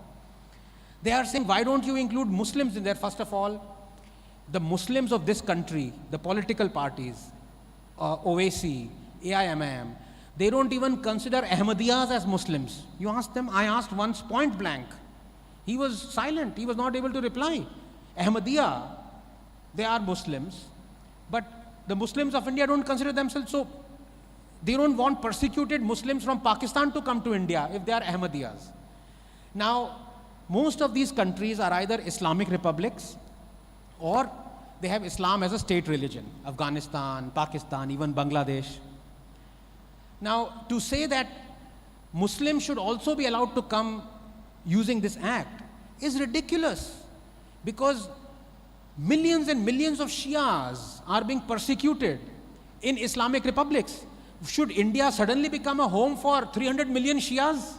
What's going on here? You have a country, you have an Islamic republic, you have a religion of Islam, your courts follow that religion. But if within Islam you want to discriminate against this thing, how is India responsible for taking in 300 million Shias? It's absurd. You can't do that. But the moment you explain it, you become Islamophobic. ठीक है, कहते रहो Islamophobic. It doesn't, after a while, it doesn't, labels don't stick if you stand for truth. So, secondly, what people don't understand when they say this is Hindutva propaganda, CAA is as far removed from Hindutva as you can possibly get. It is asking for Christians, it is asking for Buddhists, for Sikhs to be grouped with Hindus who are persecuted, to be brought back, to redress the balance of the thing that was not completed in 1950 during the Liaquat Act. Secondly, the most important thing that many people forget, from both the right and the left is that this is an amnesty. This is not a blanket acceptance of everyone will be given citizenship. There has to be a cooling off period. 31st December 2014 was that. Whoever came before that would be given citizenship. After that, after notification, that hasn't even been done. So to say that this is a Hindutva ploy, this is complete nonsense, and it must be rejected by all intelligent people. About non-intelligent people, you can't do anything. See, Anandji, the basic problem is these people oppose Hindutva politics. See, for instance, if you take a look, opposing Hindutva politics is not a crime, since what they say is they have the freedom of speech and expression. It's absolutely fine. But when it comes to protest and issues, there is a very thin line which they draw between Hindutva politics, Hindus, and then this this country, Bharat, India. They have a problem. For instance, when the protest starts, suddenly there is a design that comes to the protest. Certain organizations come in, they have a design for the protest. So then first they start with Hindutva politics, then they go on to Hindus, then they go on to nation. They say that this country is not fine at all. They keep on saying that we have this problem, this is the thing. They keep on expressing themselves, and finally in a 9 p.m. debate they say that in this country we don't have a freedom of speech and expression. So how do you see this line? Hindutva politics, they have a design, a very clear design. First they start with starting with Hindutva politics and then to going anti-national. How do you see that line which they draw? Yeah, so first of all, this is the second time you're saying that they come on 9 p.m. debates and they talk, so I also come on 9 p.m. debates, but let me make that distinction. But as I said, I have already proved to you on, I think, 5 issues that were erstwhile thought of as Hindutva issues, they're not Hindutva issues at all. I challenge anyone to tell me what is Hindutva politics. I don't get it. It is not Hindutva politics. So somebody tells you what is Hindutva politics. I honestly don't have if you want Hindu Rashtra, you can say, right, okay, you want Hindutva politics, but has Prime Minister said that we want a Hindu Rashtra? Secondly, what are the parameters of Hindu Rashtra? How are we not sure that we already have a Hindu Rashtra? Given the fact that the Honorable Governor of Kerala has said that if at all secularism has been allowed to prosper in this country is because this is a Hindu majority country, which I truly believe is a fact. You go to the Muslim majority countries around you and you would very quickly experience what secularism is, So the fact of the matter is we might already, without knowing, be living in a Hindu Rashtra. So even that is not Hindutva politics. So what is Hindutva politics? UCC, okay, now this another bogey is going to come, that this is Hindutva politics, civil code, UCC. How the hell is that Hindutva when the Supreme Court itself has asked for it, when our Constitution of India has a directive principle imploring the states to have it, UCC? Where does Hindutva come in it? This is what Indians want.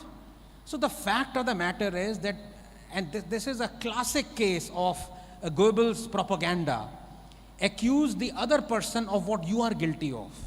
This is what I'm saying. You indulge in stone pelting, and the next day you say that you are being pelted upon, which is so bizarre, but this is how propaganda works.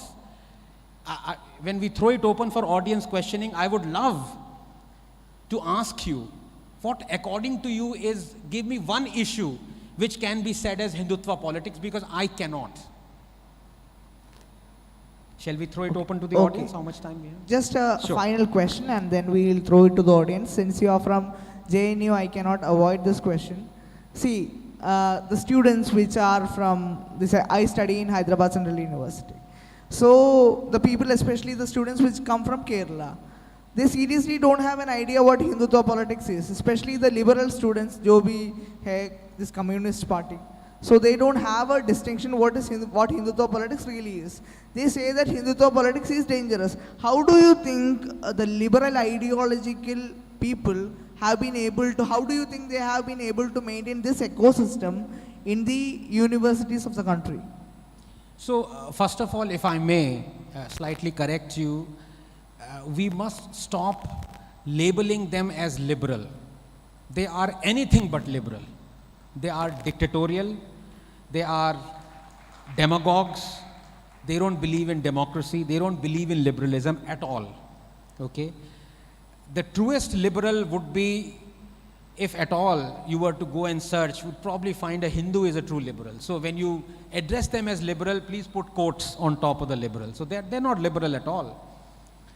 And when you're talking about brainwashing in the universities.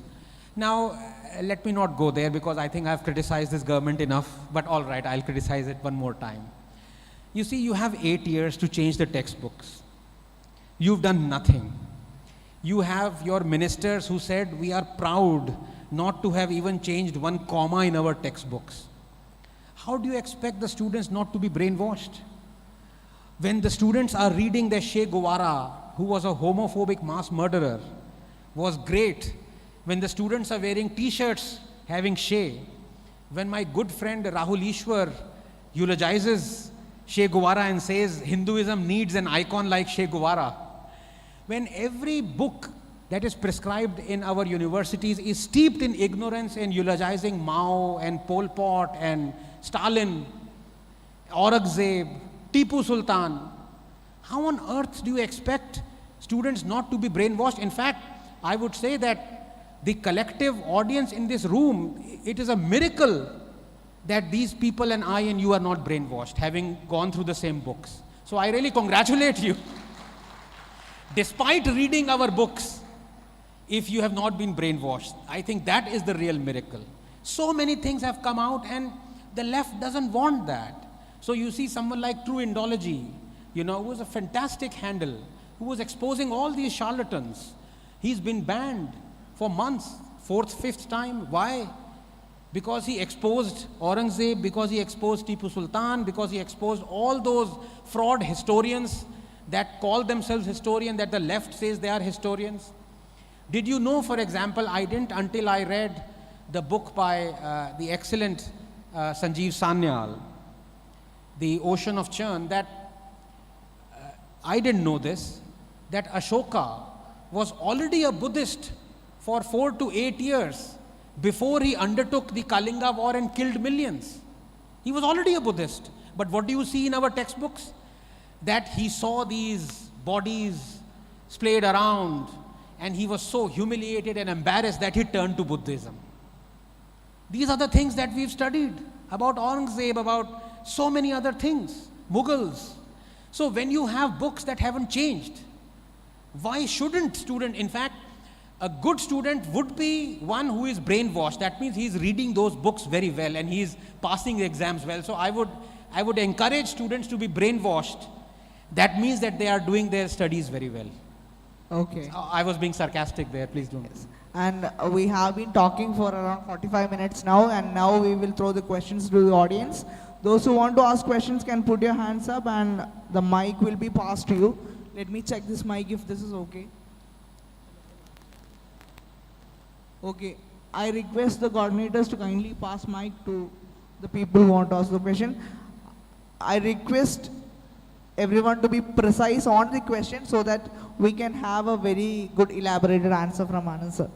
And I would request any of you, if you've thought of a Hindutva politics issue, please let me know. Ranganathan ji, I'm a great fan of yours. I watched most of your 9 p.m. debates. Thank you. You are great and you show great courage. So I want to talk, I have questions about 2 things. It's not questions, I need some clarity. It's about the hijab judgment of the High Court in Karnataka, and it's about the movie Kashmiri Files. Till the movie, everyone was talking about freedom of speech and expression. So after the release of the movie Kashmiri Files, the narrative was changed and that was being showcased as a propaganda movie. And one more request.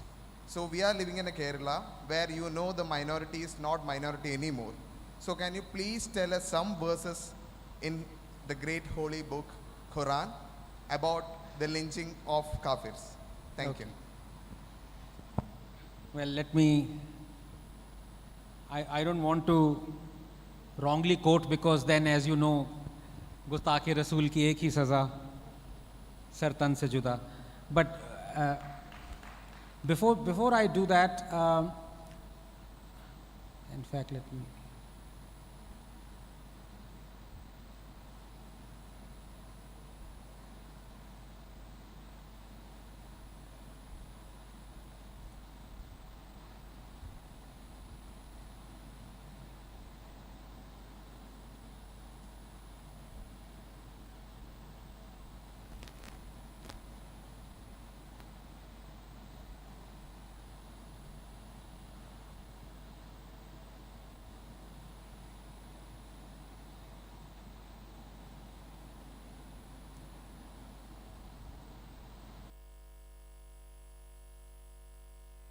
Yeah, so you asked 3 questions. One was your hijab judgment. So, believe it or not, I actually am against the hijab judgment. Although I believe that hijab is a symbol of oppression. I've said this.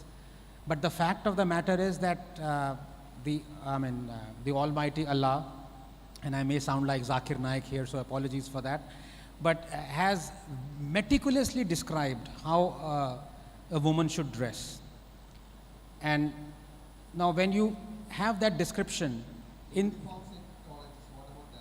yes, right. So my take is that I am against the High Court judgment that has banned hijab, because either you ban all religious symbols, you don't do that. So you allow the Sikh to wear turbans, when clearly in Quran it is written how a woman should dress. It is almost, if not, the burqa has been given, the hijab has definitely been shown, the verses. I can in fact quote you those verses. In fact, let me do that. But they failed to portray that it wasn't a compulsory religious Yeah, practice, so right? that again, how does one say what is essential and what is not essential in religion? Is it up to the judge? According to me, it is up to the believer. If what is written in the Quran, every word of Quran has to be followed, is sacrosanct. That is what makes a true Muslim. And if the words and the verses in the Quran tell you this is how you should wear, this is how you should dress, then according to me that is essential. So I think the High Court has erred, and the Supreme Court is possibly going to overturn that judgment. But I wanted to, the dress code. So here is where I want to